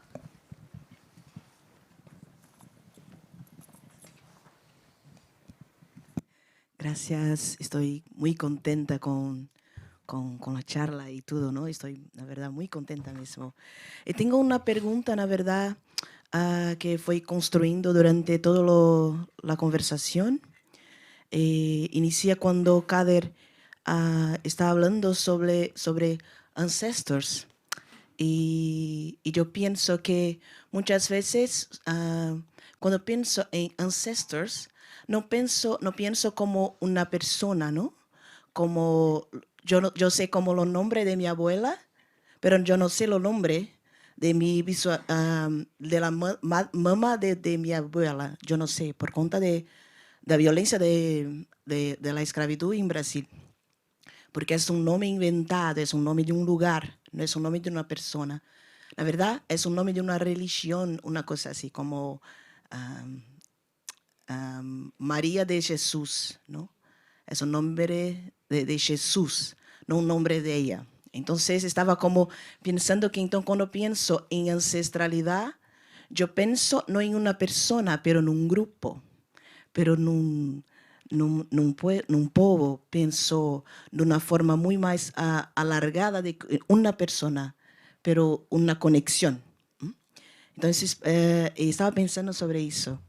Entonces, cuando la mi pregunta, la verdad, ficou un poco motivada muchísimo para conversar con François, cuando, la verdad, toda la idea de estos 3 días, estamos pensando una idea muy aceita, que es ocupación de un lugar favorable, ¿no? Una idea de oasis, una idea de ocupación. Y tiene también una idea de humanidad muy específica que estamos trabajando durante todo la idea de ocupación de un lugar. Y una idea de humanidad que disfruta de un espacio, ¿no? Que disfruta. Entonces, eso que me fez pensar también que algunas vidas, algunas humanidades, que no tienen como premisa política disfrutar. Entonces, la pregunta de dónde están los oasis, yo estaba pensando, ¿dónde están las humanidades que no se encuentran los oasis? Porque encontrar un oasis es muchas cosas, ¿no? Y yo pienso que algunas humanidades que la idea de disfrutar no es algo común. Entonces, pero mas todavía encuentra una miraje, un delirio, una utopía de un oasis y crían un oasis, mesmo sem ter um espaço saudável com água limpa ou condições favoráveis. Al mesmo tempo que também, mesmo não tendo um lugar favorável, vivem e hacen viver, ¿no? Então, a ideia de oasis, de hacer vivir, algumas pessoas realizam isso, ¿no? Mesmo não estando em oasis. Então, o que me faz perguntar, na verdade, a pensar com François, gostaria muitíssimo que há corpos, humanidades, que quando estão em relação ou comunidade, criam um oásis, ou melhor, há corpos que são um oásis. Esta é a minha pergunta, se o corpo que não tem como estar em um oásis, en la relación con una otra persona, una relación en la comunidad, ellos mismos se tornan un oasis, lo propio cuerpo, no un espacio.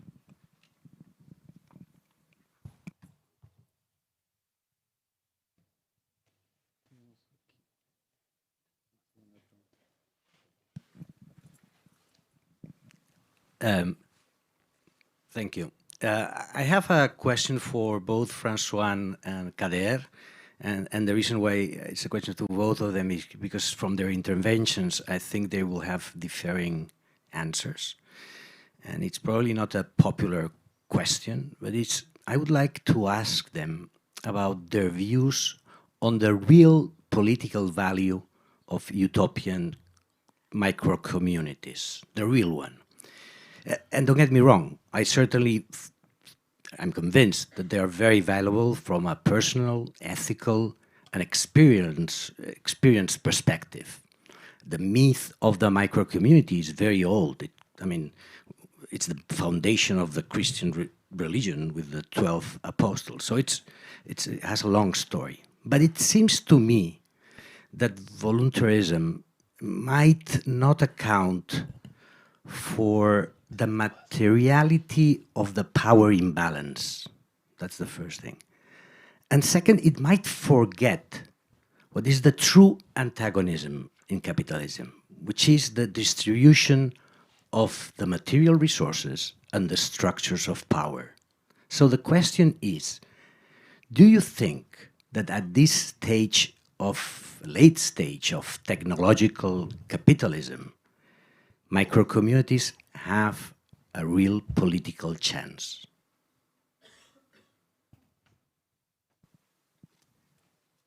Gracias. Me parece, de hecho, muy conectada la pregunta con la otra. Y tenemos una última. Sí, bueno, de nuevo agradecer mucho el espacio y la pertinencia en la reflexión en torno al agua, que es una problemática que a todos nos toca, ¿no? No habría a quien no.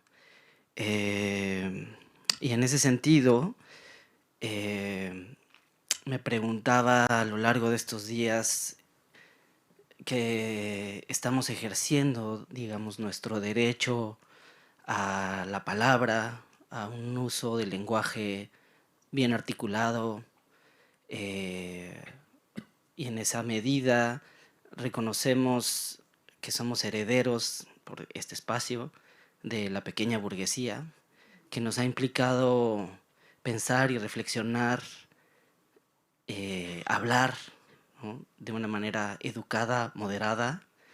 ¿Qué es entonces lo que alimenta nuestras reflexiones?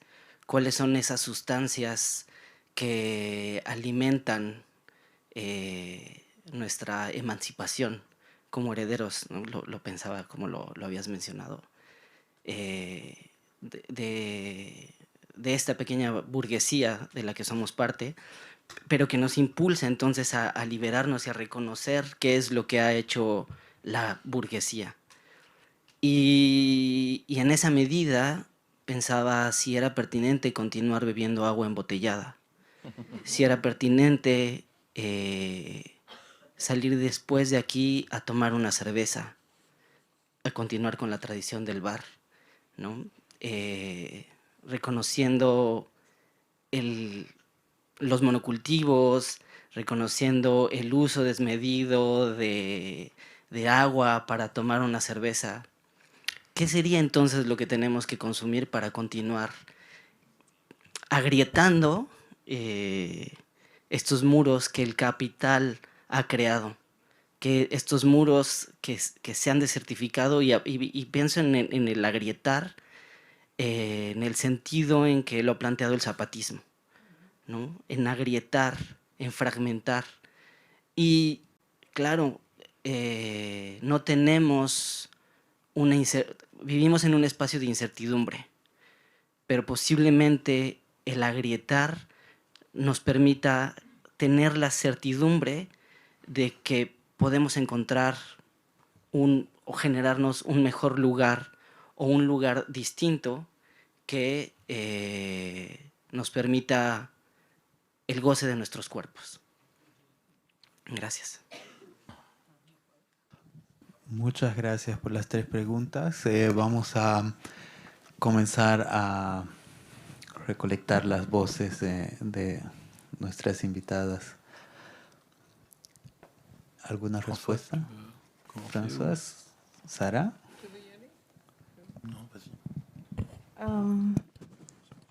I'm not sure, I'm sorry, I'm not sure I understood the question about with the translation. I'm not really sure I grasp.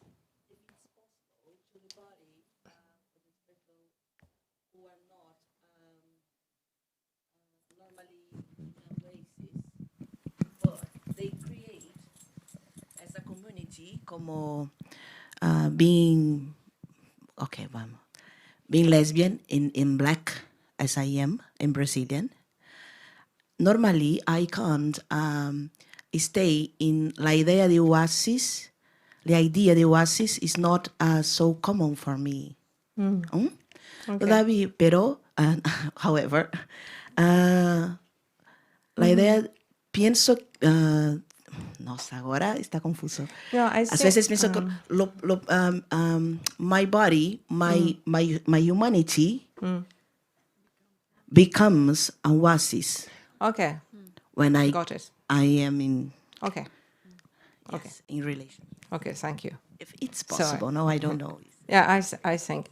Well, what I was suggesting with the oasis, with a little story, whatever, it's not. It was to play with something, but the fact that who will get in this oasis the oasis will be, what they will be.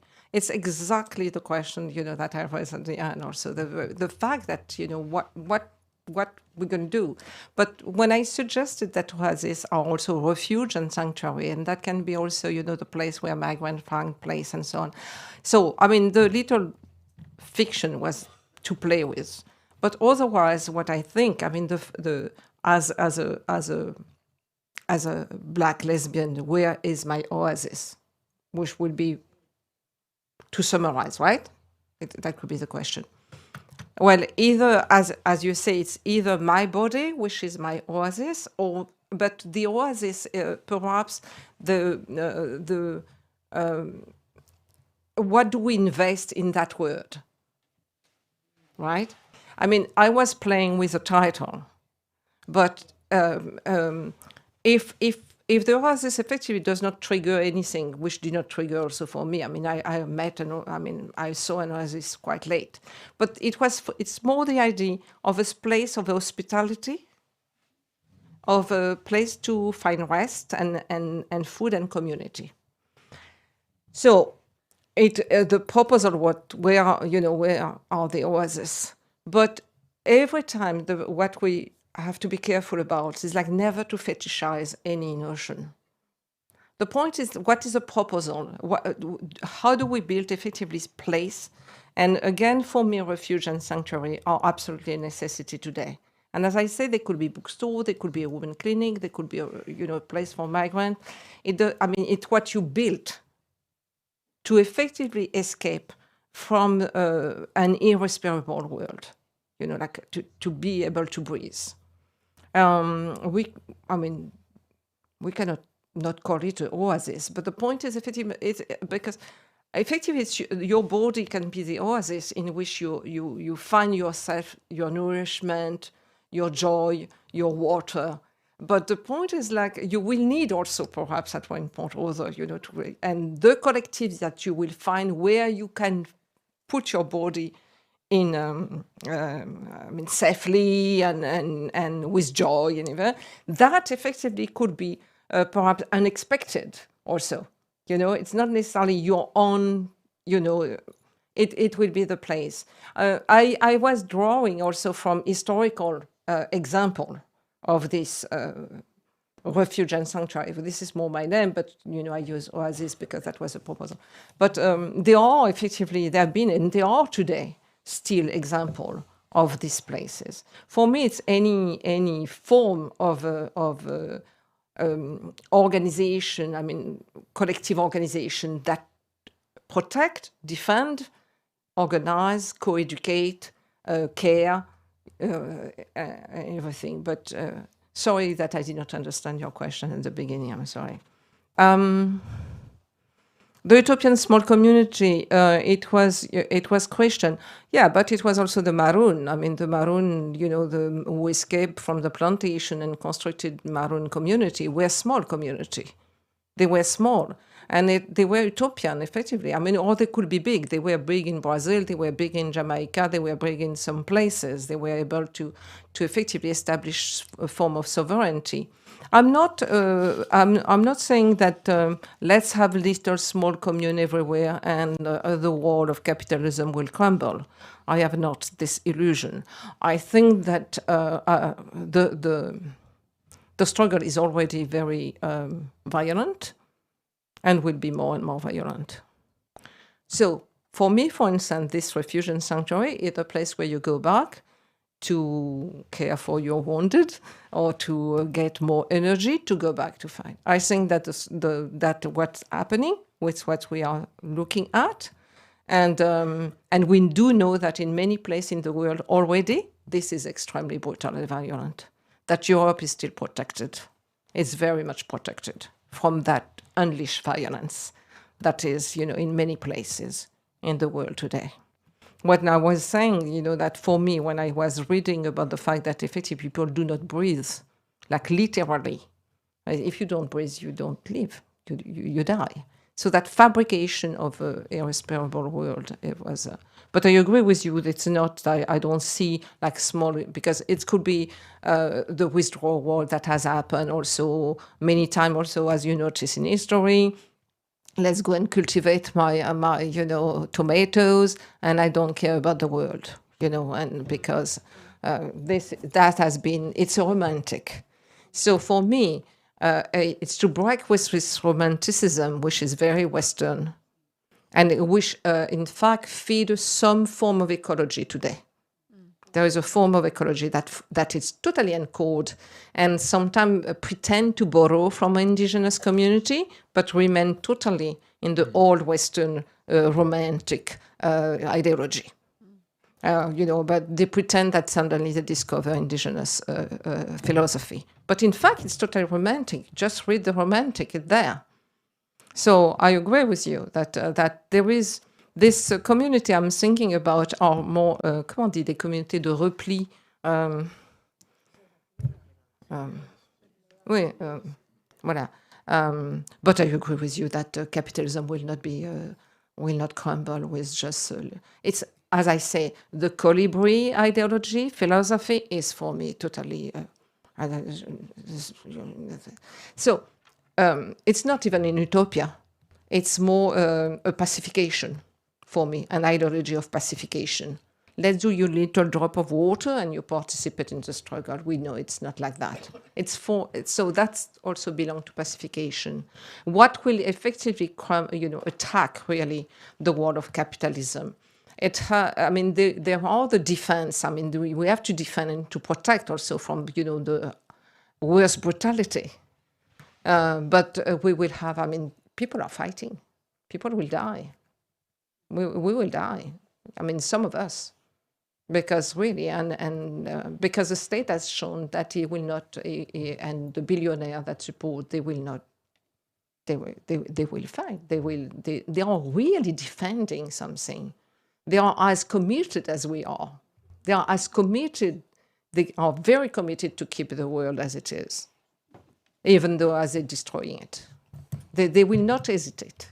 They never hesitated. But I will want to say about utopia, that if we remain in the Western genre, it's always end in dystopia. It started well, beautiful dream, and people kill each other at the end. But there is an utopian that has been, how can I say, that nourishes struggle. In the sense of not building the utopian community, but the idea, the objective to reach, the horizon to reach. So for instance, for the answer, freedom.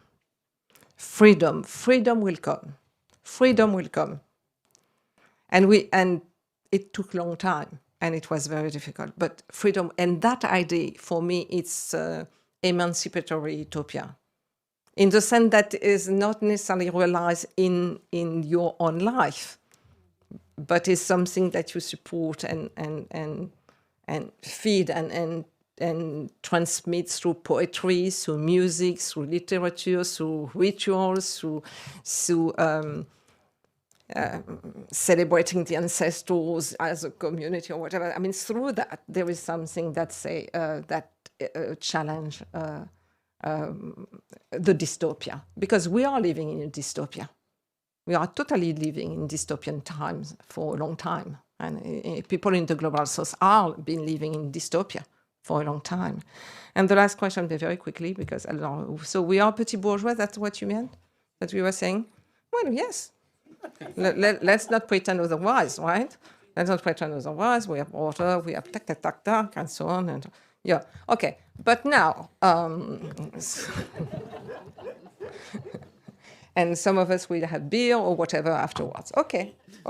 So, what is your conclusion? Should we commit mass suicide or what? No. So, the point is, like, how do you betray your class?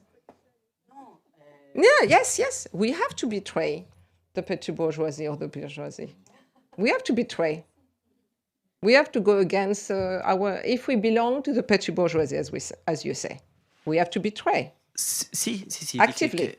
But effectively, we will never be, perhaps, I mean, some of us perhaps have this experience, but we will not have many of us in that room, I don't think, have the experience of crossing Africa and crossing the Mediterranean on the small things, and then how being confronted with racism every day in this city.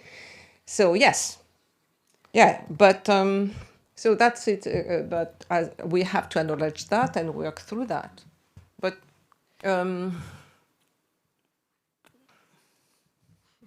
just also taking into account that we have very short time left because we have to leave the auditorium.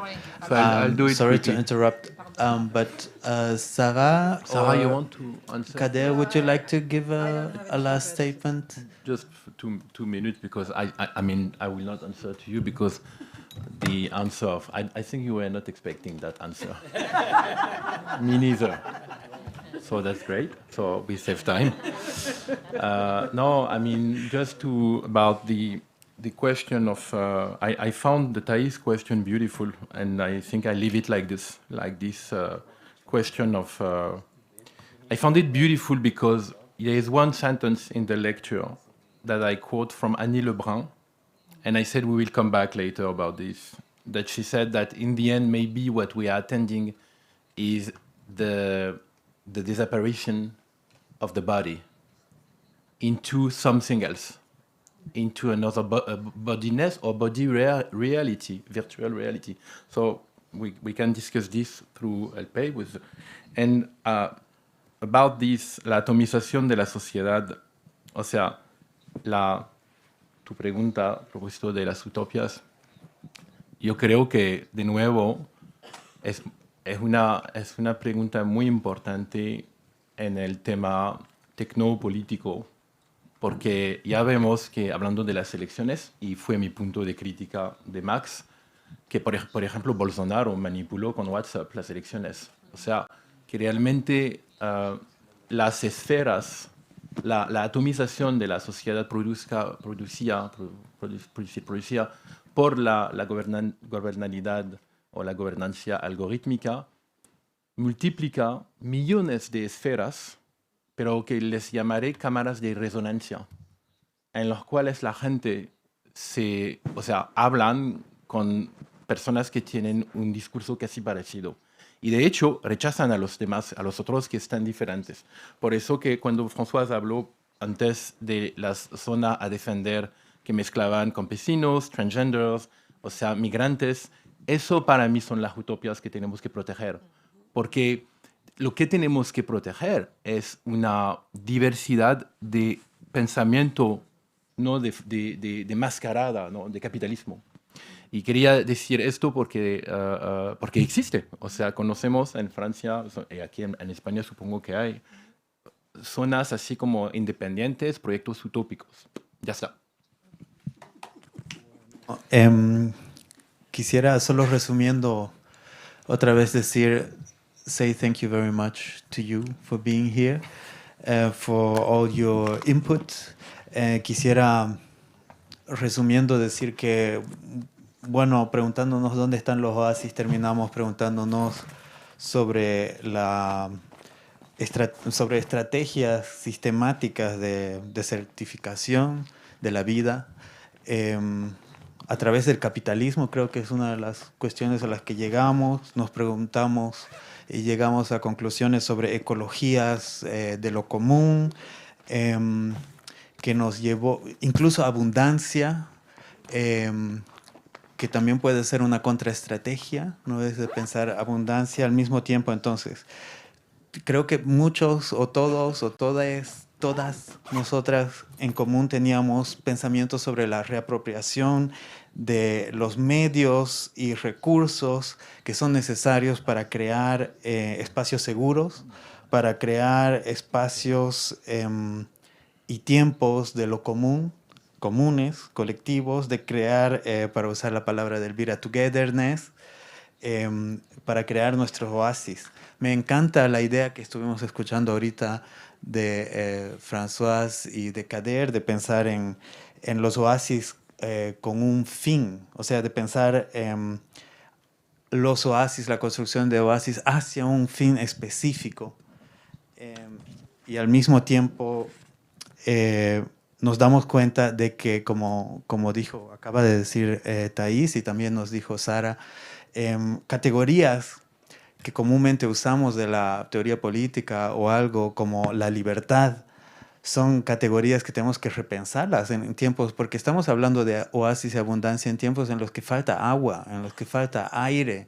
Entonces, para llegar al derecho universal de respirar, tenemos que pensar en este tipo de falta que enfrentamos, y tenemos que pensarnos, como dice Sara Nuttall, cuánta agua necesitamos para ejercitar la libertad, por ejemplo, o ejercitar el derecho universal a respirar. Bueno, con esos pensamientos y resumen, quisiera concluir pasando la palabra a nuestra querida Elvira Yanganiose, que aparte de ser nuestra querida compañera co-directora del PEI, también es nuestra anfitriona, directora del Macba. Elvira. Bueno, yo muy rápidamente, porque pongo por aquí, que es el mejor lugar. Buena tarde, ¿cómo esteu? Bueno, bona nit, casi bella. Solamente muy rápido quería agradecer a todas vosotras vuestras maravillosas aportaciones, a mis compañeros codirectores el increíble trabajo, compañeros técnicos, compañeros del equipo, Ingrid por allí, Cristina, que no la veo hoy, donde está Miriam, compañera María también. Hay una cosa que pensaba, y Thais, lo leeremos nosotros si queréis juntas, porque me ha parecido también, ha habido muchos momentos bellos, muchos momentos poéticos, que yo creo que es una de las cosas que me parecen más importantes de todo lo que estamos haciendo con este PEI, ¿no? Que un poco pensando en la propuesta de Sara de que hubiese más literatura, ¿no? Yo diría, hay una oral literatura que comenzó Elvira Espejo el otro día hablando, ¿no? La oralitura, que ya comenzó a presentarnos en esos 3 días que vosotros estuvisteis tejiendo. Pero también esa magia de un Glissant que ha sobrevolado, ¿no? Ese sentido de la relación, o esa general ecology de que nos hablaba también Achille. Hay una cosa que sí es bello de lo que ha comentado Thais también, porque pensaba en el oasis como un privilegio, ¿no? Es decir, el oasis puede ser algo que nosotros constituimos, pero que es un privilegio, ¿no? Y que tenemos que rescatar también ese, como tú decías, ¿no? De la gente que no tiene la posibilidad de disfrutar del oasis, ¿no? De que esos cuerpos son, que encerrarse en su propio cuerpo, ¿no? Como decíamos el otro día, ¿no? La gente como oasis también, ¿no? We the people como refugio, ¿no? Y me parece que esa es una de las cosas que es más importante también de este PEI, ¿no? Que es un refugio para no solamente los que participamos de él más asiduamente, pero también de los que nos hemos encontrado en estos momentos de PIUber. Y ese PEI, ¿no? Es también eso que construimos, ¿no? Como decía ahora François, ¿no? What you build to effectively escape from an unbreathable world, ¿no? Y yo creo que el pay en ese sentido es algo que construimos. No hace falta que mañana sea lo mismo ni que seamos los mismos, sino que podamos entrar, o como diría Achille, pasar, ¿no? por este pay ya es más que suficiente. Moltíssimes gràcies per ser aquí, moltíssimes gràcies per ser una audiència tan compromesa i res, ens veiem a les galeries, ens veiem a les sales, ens veiem al carrer i ens veiem a l'Aula Pei. Moltes gràcies i bona nit. Gràcies.